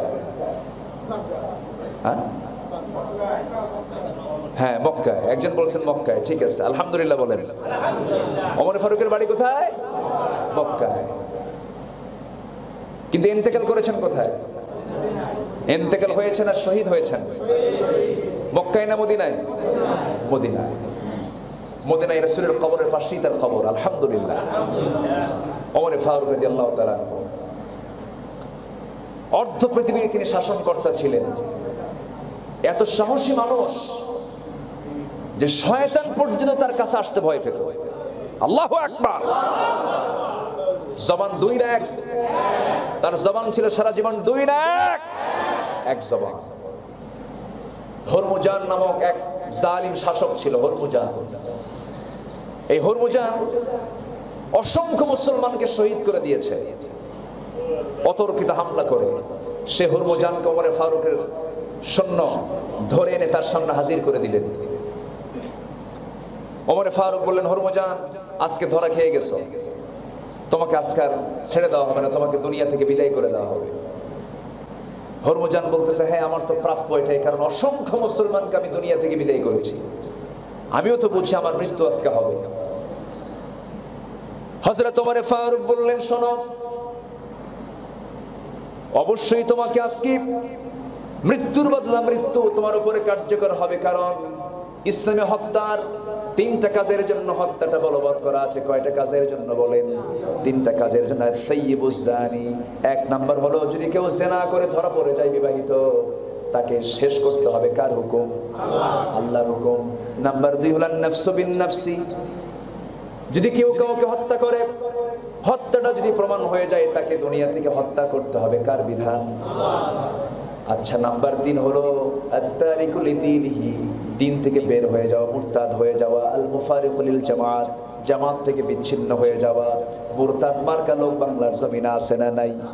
যারা সালাম নিয়ে কথা বলে, যারা কোরআন নিয়ে কথা বলে, যারা আল্লাহর বিধান নিয়ে কটূক্তি করে, নিঃসন্দেহে আমাদের ভাষা, আমরা আমাদের ভাষায় বলবো না, কোরআনের ভাষায় তারা দিন থেকে বের হয়ে গেছে।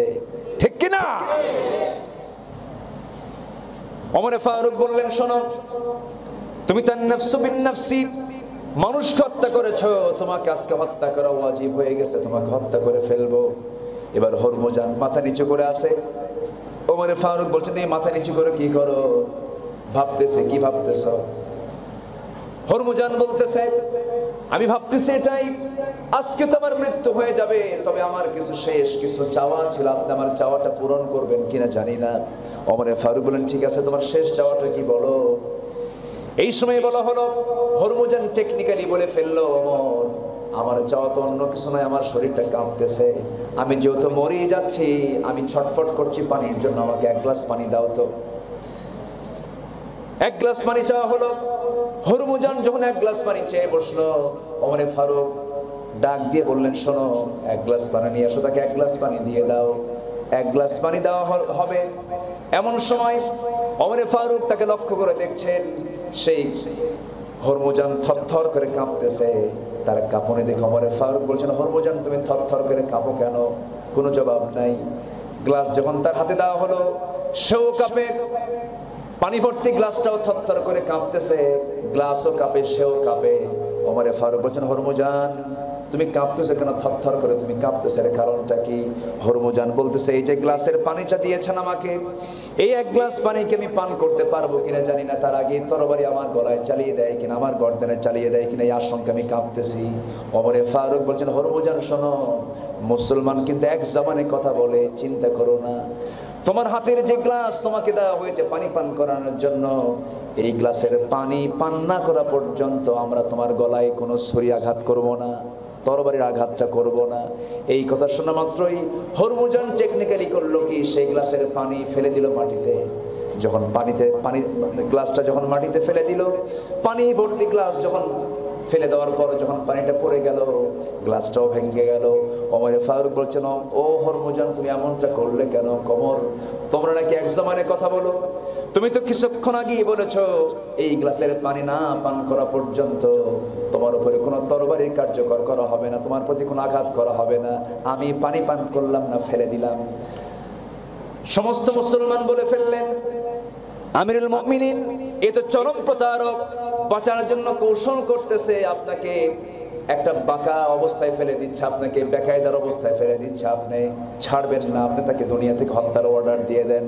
ওমর ফারুক বললেন, শোনো আমার দ্বীনি ভাইয়েরা, ও আমার মুসলমান ভাইয়েরা, মুসলমানদের স্বভাব হলো মুসলমান কখনো 2 জবানে কথা বলবে না। আমার মুখ থেকে যখন বের হয়েছে তোমরা জানতে পেরেছো, আমি বলেছি এই গ্লাসের পানি না পান করা পর্যন্ত তোমার উপরে কোনো তরবারি চালানো হবে না, তোমাকে হত্যা করা হবে না।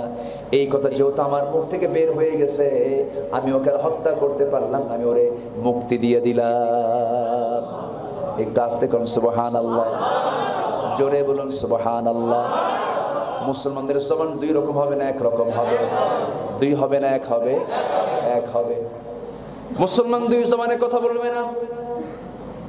রাসূল বললেন, জিহ্বা নিয়ন্ত্রণ করো, জিহ্বাকে 2 নাম্বার বানায়ো না, জিহ্বাকে ফেসাল বানায়ো না। ওয়ালিয়াসাকা বাইতাক, অপ্রয়োজনে বাড়ি থেকে বের হও না, বাড়ির মধ্যে অবস্থান করো। বাড়ি একটা রাষ্ট্র, বাড়ি একটা কি রাষ্ট্র, সে রাষ্ট্রের রাষ্ট্রপতি আপনার স্বামী, উপরাষ্ট্রপতি আপনার স্ত্রী, এরপরে মন্ত্রীবর্গ আছে, পুরুষ মন্ত্রী হলো ছেলেরা, মহিলা মন্ত্রী হলো মেয়েরা। আমার কথা কি বুঝে আসতেছে? বিশাল বড় একটা ক্যাবিনেট, আপনার বাড়ি যদি ঠিক থাকে সমাজটা ঠিক থেকে যাবে, সমাজটা যদি ঠিক থেকে যায় রাষ্ট্র ঠিক হয়ে যাবে। কিন্তু আমাদের পরিবার কি ঠিক আছে নাকি? সবার পরিবারকে ঠিক আছে নাকি? মা তার সন্তানকে ভুলে যায়, সন্তান থুইয়া আউট, আছে না নাই? এরকম মা আছে না? স্বামী বিদেশ থাকে, স্বামী প্রবাসে চলে গেছে, সন্তানটা 8 বছর বয়স, 9 বছর বয়স, এমন বহু পরিবার আছে পরকিয়া করতে গিয়া ওই সন্তানকে রেখে পরকিয়া করতে গিয়ে আরেক পুরুষের সঙ্গে বের হয়ে চলে গেছে। আছে কি এগুলো? আছে। আবার আমি ওই স্বামীদেরকে বলবো, আপনি বিয়ে যখন করেছেন বউকে আপনি রেখে যাবেন কেন? এটা তো বিশাল বড় একটা পরীক্ষার জায়গা, ফিতনার জায়গা। দুই দিকে আমি বলতে চাই, আপনি নিজেকে ঠিক রাখতে হলে আপনার সুন্নতি তরিকায় থাকতে হবে। রাসূল যেমন করে সুন্নত পালন করেছেন, রাসূল কোথাও গিয়েছেন বাড়িতে স্ত্রীকে রেখে না, স্ত্রীকে নিয়ে গেছেন, স্ত্রীকে সাথে নিয়ে চলে গেছেন। এমনকি যুদ্ধের ময়দান পর্যন্ত গিয়েছেন বউ থুইয়া না বউ নিয়া? বলেন বলেন বলেন বলেন। বউ কি শোকেসে রাখার জন্য না সাথে নেওয়ার জন্য? বলেন বলেন বলেন। বউ কি শোকেসে রাখার জন্য না সাথে নেওয়ার জন্য? সাথে নেওয়ার জন্য।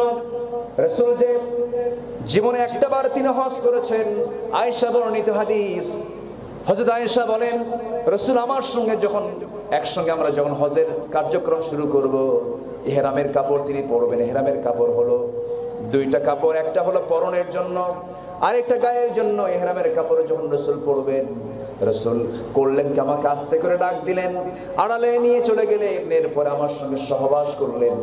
একটা মেন্টাল স্যাটিসফ্যাকশন চলে আসলো।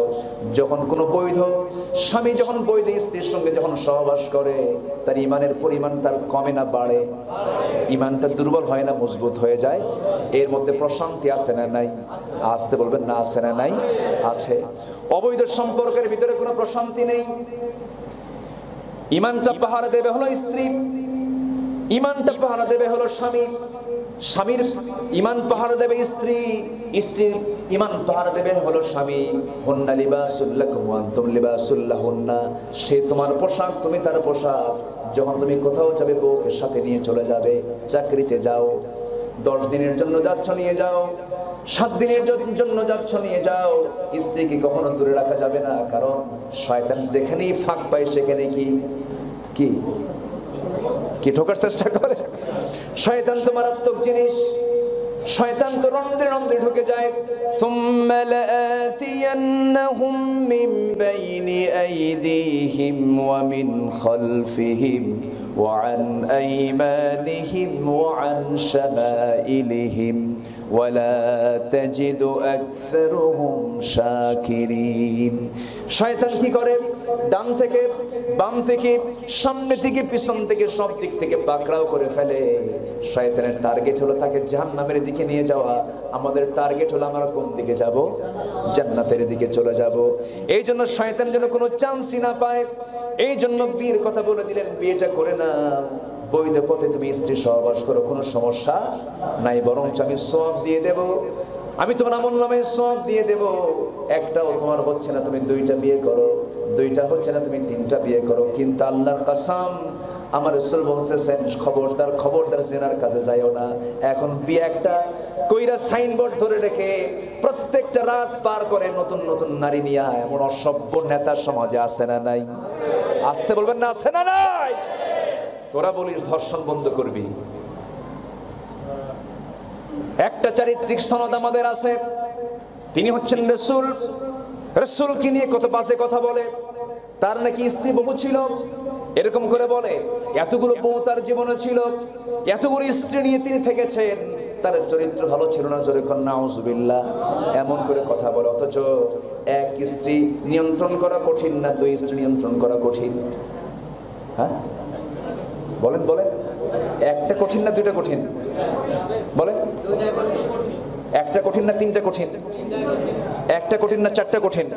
রাসূল সহজটা করেছেন না কঠিনটা করেছেন? কথা বুঝতে হবে তো। রাসূল তো সবকিছুর মডেল ছিলেন। রাসূল যে বিয়ে করেছেন, যে স্ত্রীগুলো তার জীবনে ছিল, একজন ইহুদির কন্যা ছিলেন।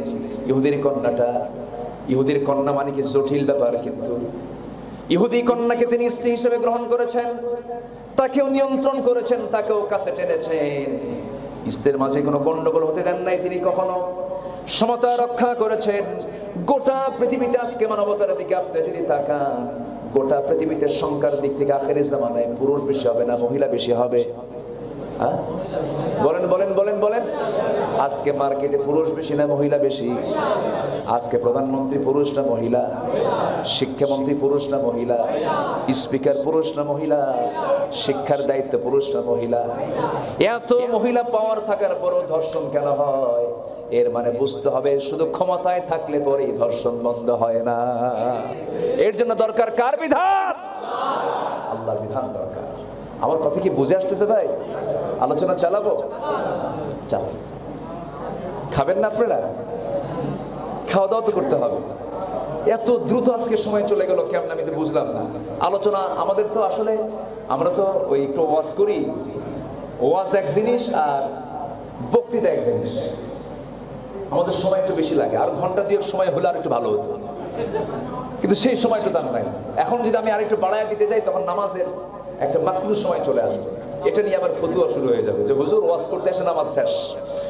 সব দিকে খেয়াল করতে হবে। যতটুকু হয়েছে আমরা বলি আলহামদুলিল্লাহ, জোরে বলি আলহামদুলিল্লাহ।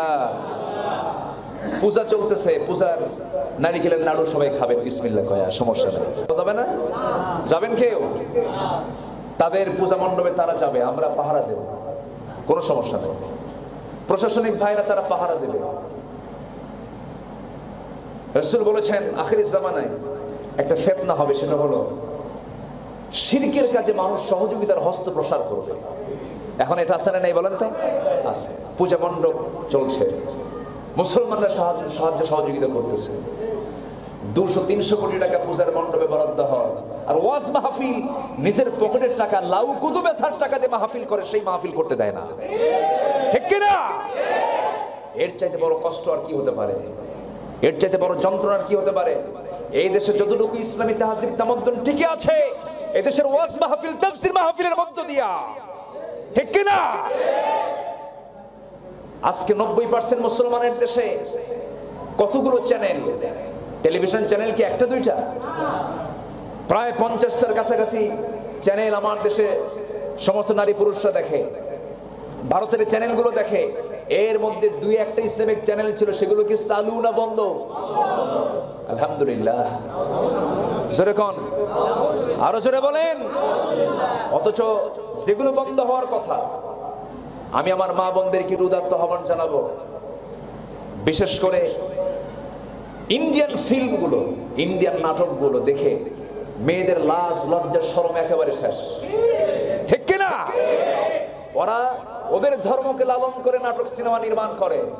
মুসলমান হয়ে অন্য ধর্মের সংস্কৃতিকে লালন করা কোনো সিনেমা নাটক দেখা যাবে না, এটা সম্পূর্ণ হারাম। যারা এই কাজে অংশগ্রহণ করবে তারাও হারামের কাজ করবে। ঠিক কিনা? আজকে এই যে বলে গেলাম এতটুকুই কাজ শেষ, কি হবে? রাসূল শুধু বলেন নাই, তিনি কাজও করেছেন। আমরা কাজও করতে রাজি আছি। রাজি আছি না? আমরা কাজ করব। জোরে বলি ইনশাআল্লাহ। এই জমিনটা কার? ওই সূর্যটা কার? ওই চন্দ্রটা কার? আমরা কার গোলাম? আমরা কার জমিনে বসে আছি? আমরা কার আকাশের নিচে বসে আছি? আমরা কোনো তন্ত্র মন্ত্রে বিশ্বাসী নই, আমরা কোনো ব্যক্তি পূজায় বিশ্বাসী নই, আমরা কোনো অন্ধানুগত্যে বিশ্বাসী নই, আমরা একমাত্র আল্লাহর আইনে বিশ্বাসী। আল্লাহ তুমি সবার চিন্তা চেতনাকে কবুল করে নাও।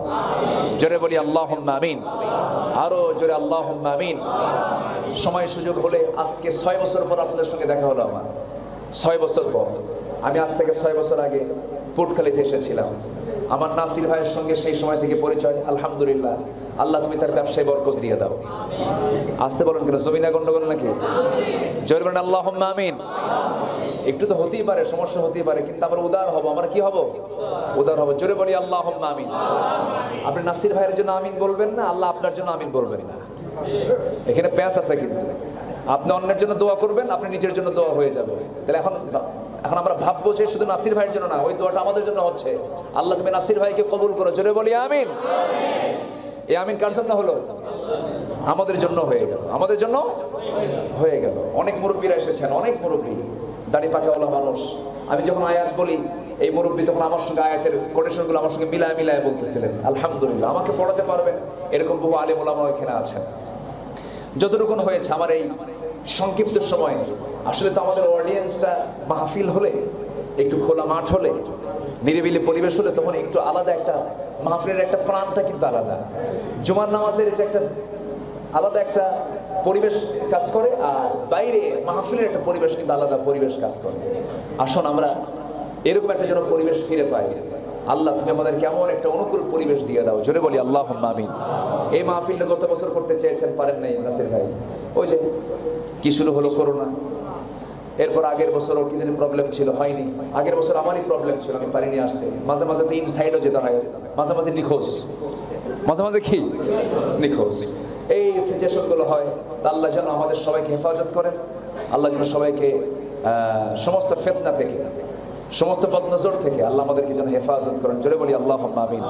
একটা দোয়ার মধ্যে দিয়ে আমি শেষ করবো, এই দোয়াটা সবাই মুখস্থ করার চেষ্টা করবেন। সেই দোয়াটা হলো সাইয়্যিদুল ইস্তিগফার। আমরা এই দোয়াটা পড়বো, সকালে যদি কেউ এই দোয়াটা পড়তে পারে, সন্ধ্যার মধ্যে মৃত্যু হলে পরে আল্লাহ পাক তাকে জান্নাত দিয়ে দিবেন। যদি কেউ সন্ধ্যায় বলে, সকালের মধ্যে যদি তার মৃত্যু হয়ে যায়, আল্লাহ পাক তাকে জান্নাতের ফয়সালা দিয়ে দিবেন। এই দোয়াটা একটু কষ্ট করে হলো আমরা মুখস্থ করার চেষ্টা করব, জোরে বলি ইনশাআল্লাহ। এই মাসনুন দোয়াগুলো শিখিয়েছেন মুহাম্মদ সাল্লাল্লাহু আলাইহি ওয়াসাল্লাম। তিনি যে কত দোয়া পড়েছেন জীবনে, প্রত্যেকটা কাজে দোয়া আছে না নাই? সব কাজে দোয়া আছে, এমন কোনো কাজ নাই পৃথিবীতে যে কাজের দোয়া নাই, আলহামদুলিল্লাহ। ব্যবসার দোয়া বলেন আছে না নাই? লেনদেনের দোয়া, মসজিদে ঢোকার দোয়া, বের হওয়ার দোয়া, স্ত্রীর সামনে যাওয়ার দোয়া, সন্তানের জন্য দোয়া, বাপ মার জন্য দোয়া, আছে না নাই? ঘুষ খাওয়ার দোয়া আছে, ওয়াকামের কোনো দোয়া নেই, রাসূল ওয়াকাম করেননি। এই জন্য যত ভালো কাজ, সব কাজের দোয়া শিখিয়েছেন মুহাম্মদ সাল্লাল্লাহু আলাইহি ওয়াসাল্লাম। আল্লাহুম্মা আনতা রাব্বি লা ইলাহা ইল্লা আনতা খালাকতানি ওয়া আনা আবদুক ওয়া আনা আলা আহদিক ওয়া ওয়া'দিকা মাস্তাতা'তু আউযু বিকা মিন শাররি মা সানা'তু আবুউ লাকা বিনি'মাতিকা আলাইয়া ওয়া আবুউ বিযানবি ফাগফির লি ফাইন্নাহু লা ইয়াগফিরুয যুনুবা ইল্লা আনতা। এই দোয়াটা সহিহ বুখারীতে এসেছে, সকালে পড়বেন, সন্ধ্যার মধ্যে মৃত্যু হলে জান্নাত। জোরে বলি সুবহানাল্লাহ। ফজর নামাজ না পড়লেও চলবে। হুজুর এত সস্তা আমল দিয়ে গেল, মোটামুটি দোয়াটা মুখস্থ করলে তার নামাজ লাগে না। সবাইকে আসর নামাজ পড়বো ইনশাআল্লাহ। মাগরিব আসর মজবুত না মাগরিব মজবুত? মাগরিব দুর্বল, বলেন আসর মজবুত না মাগরিব মজবুত? দুটেই সমান। এশা দুর্বল না ফজর দুর্বল? কোন দুর্বল আছে? বরং তো ফজর এবং এশার নামাজ যদি কেউ জামাতে পড়ে, গোটা রাত কিয়ামুল লাইলের সওয়াব। ফজর এবং এশার নামাজ যদি কেউ জামাতে পড়ে, গোটা রাত নফল নামাজের সওয়াব। জুমার নামাজে কি এরকম কন্ডিশন আছে? নাই। আজকে আমাদের নামাজ শুরু হয়েছে জুমা দিয়া না ফজর দিয়া? শুরু করছে আমরা সবাই না জুমায় আসছে? বলেন সমস্যা আছে কিছু না? উনি তো খতিব, উনি বুঝবেন যে কোথায় কোন পাবলিকের কোন সমস্যা, উনি তো একটু হলে বুঝবেন। আমি বলবো না আমরা ফজর নামাজ যারা কাজা করেছি, আসর নামাজ আর কাজা করবো না, রাজি আছেন সবাই? আমরা অনেকে বলে হুজুর আমার ইমান ঠিক করি এরপরে নামাজ পড়বো, আছেন এরকম? আরে আমার লেনদেন ঠিক নাই, আমার ওযু গোসল নাই, মানে ও মানে কুকুর শুকর, আছেন এরকম? আছে না বলেন তো? আমার লুঙ্গি ঠিক নাই, বলেন যে বলে আমার লুঙ্গি ঠিক নাই কি মানুষ না কাউয়া? আছেন এরকম? আছে না? লুঙ্গি ঠিক নেই, কাপড় ঠিক নেই, সমস্যায় আছি, অসুবিধায় আছি, এরকম আছে না নাই বলেন তো? আচ্ছা, রাসূল বলেছেন তোমার লুঙ্গি যদি না ঠিক থাকে, তোমার বিকল্প যদি লুঙ্গি না থাকে, তুমি বেকায়দায় আছো, অসুবিধায় আছো, সফরে আছো, কোনো কাপড় চোপড় নাই, পানি দিয়ে একটা সিটার মেরে দাও, তোমার ওই যে নাপাকি ভরেছে আমি ওটাকে পবিত্র হিসেবে গ্রহণ করে নেব। ইসলামে হাজতের ক্ষেত্রেও কিছু ছাড় আছে না নাই? দাঁড়িয়ে পারতেছে না বসে পড়ো, বসে পারো না শুয়ে পড়ো, দাঁড়িয়ে পারো না বসে পড়ো, তবুও তুমি আমার কাছে সারেন্ডার করো, সেজদা দাও, আমি তোমার ভাঙ্গা চূড়ার সেজদা জান্নাতের ওসিলা করে দেব। জান্নাত পেতে চাই সেজদা ছাড়া, সেজদা দিয়া। কয় ওয়াক্ত নামাজে? কয় ওয়াক্ত নামাজ? কয় ঘন্টা সময় লাগে? 5 ওয়াক্ত নামাজ পড়তে কয় ঘন্টা সময় লাগে? ফজর কয় মিনিট লাগে বলেন? 4 রাকাত নামাজ পড়তে কয় মিনিট? 4 মিনিট, 3 মিনিট, 2 মিনিট, এরকম মুসল্লি কিছু আছে না নাই? হ্যাঁ, নামাজ ধরে আর নামাজ ছাড়ে, এই নামাজ পড়লে চলবে না। ফজরের 2 রাকাত নামাজ আমি এবছর গত 19-এ গিয়েছিলাম হজে, 90 বছরের এক বুড়া ইমাম আব্দুর রহমান হুযাইফি তিনি ফজরের নামাজ পড়ালেন, 2 রাকাত নামাজ শেষ করতে মোটামুটি সময় লেগেছে 29 মিনিট। এরকম সময় নিয়ে যদি এই দেশের যে কোনো মসজিদের যে কোনো ইমাম যদি একদিন ফজর নামাজ পড়ে, নামাজও শেষ বলবে হুজুর টান টোপলা বাঁধতেন, চাকরি নাই। ঠিক কিনা? এই অবস্থায় কিন্তু আমি ওটাও বলতেছি না, ফজরের মিনিমাম 2 রাকাত নামাজ ফরজ সালাত শেষ করতে সময় লাগে হলো ধরেন 15 মিনিট লাগবে। তেলাওয়াতে ধরেন 5-10 মিনিট, আর বাকি রুকু সেজদা তাসবিহ তাহলিল করতে সময় লাগবে 15 মিনিট সময় লাগবে। ফজরের 2 রাকাত নামাজ সুন্নত নামাজ, ফজরের 2 রাকাত মানে রাকাল ফজর খায়রুম মিনাদ দুনিয়া ওয়া মা ফিহা। রাসূল বলেছেন ফজরের 2 রাকাত সুন্নত নামাজের দাম হলো দুনিয়া এবং দুনিয়ার মধ্যে যা কিছু আছে তার চেয়ে বেশি। জোরে বলে সুবহানাল্লাহ। ফজরের 2 রাকাত সুন্নতের যদি এত দাম হয়, ফরজের দাম তো নাই। ফরজের দাম আছে, ফজরের 2 রাকাত সুন্নত তার যদি দাম এত হয়ে থাকে যে দুনিয়া এবং দুনিয়ার মধ্যে যা আছে তার চেয়ে বেশি, আল্লাহু আকবার, তাহলে সেই ফজরের সুন্নত বাদ চলে গেল, ফজরের ফরজ বাদ চলে গেল, বিশাল মিস। এই মিস আমরা আগামীতে করব না। জোরে বলি ইনশাআল্লাহ। আগামীকাল ফজরের সময় ভোর দিগন্ত যখন হবে তার আগে অন্ধকার থাকতেই সুবহে কাযিব পার হয়ে সুবহে সাদিক যখন শুরু হবে, আমরা ফজর নামাজ আদায় করব ইনশাআল্লাহ, আসর পড়ব ইনশাআল্লাহ, মাগরিব পড়ব ইনশাআল্লাহ, ইশা পড়ব ইনশাআল্লাহ। জোহরের নামাজ পড়তে সময় লাগে 20 মিনিট, আসর 10 মিনিট, মাগরিব 15 মিনিট, ইশা 20 মিনিট। এই তো 2-2.5 ঘন্টার সময় যদি আমরা আল্লাহকে দেই, আমার আল্লাহ খুশি হয়ে জান্নাত দিয়ে দিবে। একটু টাইমটা আমরা একটু দেওয়ার চেষ্টা করি, আর মসজিদে এসে একটু তাড়াহুড়ো না করি। কিছু কিছু মসজিদ আছে, মসজিদে আসলেই দুনিয়ার তাড়াহুড়ো হয়, আছে না? হয়তো এর মধ্যে 2-1 আছে হুজুর শেষও করো না, আমার দাওয়াত আছে, আছে এরকম আছে না? আছে 2-1 এরকম থাকতে পারে। কিন্তু ভাবতে হবে যে আমি এখানে বসে আছি কার রহমতের চাদর নিয়ে? কার চাদরে আছি? আল্লাহর চাদরে আছি। অনন্তকাল বিশাল একটা টাইম আমাকে কবরে থাকতে হবে, বিশাল সময় সামনে পড়ে আছে। সে আল্লাহকে আমরা টাইম দিচ্ছি, সময় দিচ্ছি আল্লাহর ঘরে বসে। নামাজ যদি একটু পড়তে নেই, যদি খতিব সাহেব একটু দেরিও করে ফেলেন, কেউ কোনো কথা বলা যাবে? ইমাম সাহেবকে কোনো মানে কোনো চার্জ করে কোনো কথা বলা যাবে? ইমাম সাহেব যখন কথা বলবেন হয়তো পরে আস্তে করে তাকে বুঝাই দিলেন, বললেন, কিন্তু ইমামকে যে মুসল্লি চার্জ করে কথা বলবে তার নামাজ শেষ, তার নামাজ কি শেষ।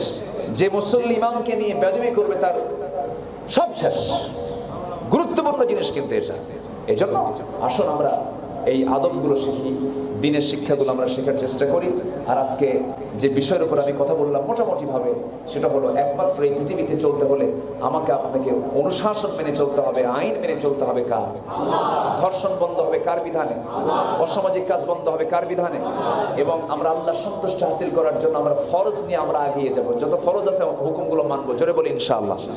সব ফরজের বড় ফরজ হচ্ছে 5 ওয়াক্ত নামাজ। কারা কারা আর ছাড়বো না? হাত তুলে দেখেন দেখি। ফজর নামাজ থেকে শুরু করে এশা পর্যন্ত 5 ওয়াক্ত নামাজ আর জীবনে কেউ ছাড়বো না। আল্লাহর ঘরে বসে আমরা সিদ্ধান্ত আজকে নিয়ে যাব। সবাই বলি ইয়া আল্লাহ, আরো জোরে ইয়া আল্লাহ। আমাদেরকে ফজর, জোহর, আসর, মাগরিব, ইশা 5 ওয়াক্ত সালাত আদায় করার তৌফিক তুমি আল্লাহ দিয়া দাও। জোরে বলি আমিন, আরো জোরে আমিন। হে আল্লাহ, আমাদেরকে শয়তানি ওয়াসওয়াসা থেকে আমাদেরকে হেফাজত করো। জোরে বলি আমিন, আরো জোরে আমিন। সবে হাত নামান।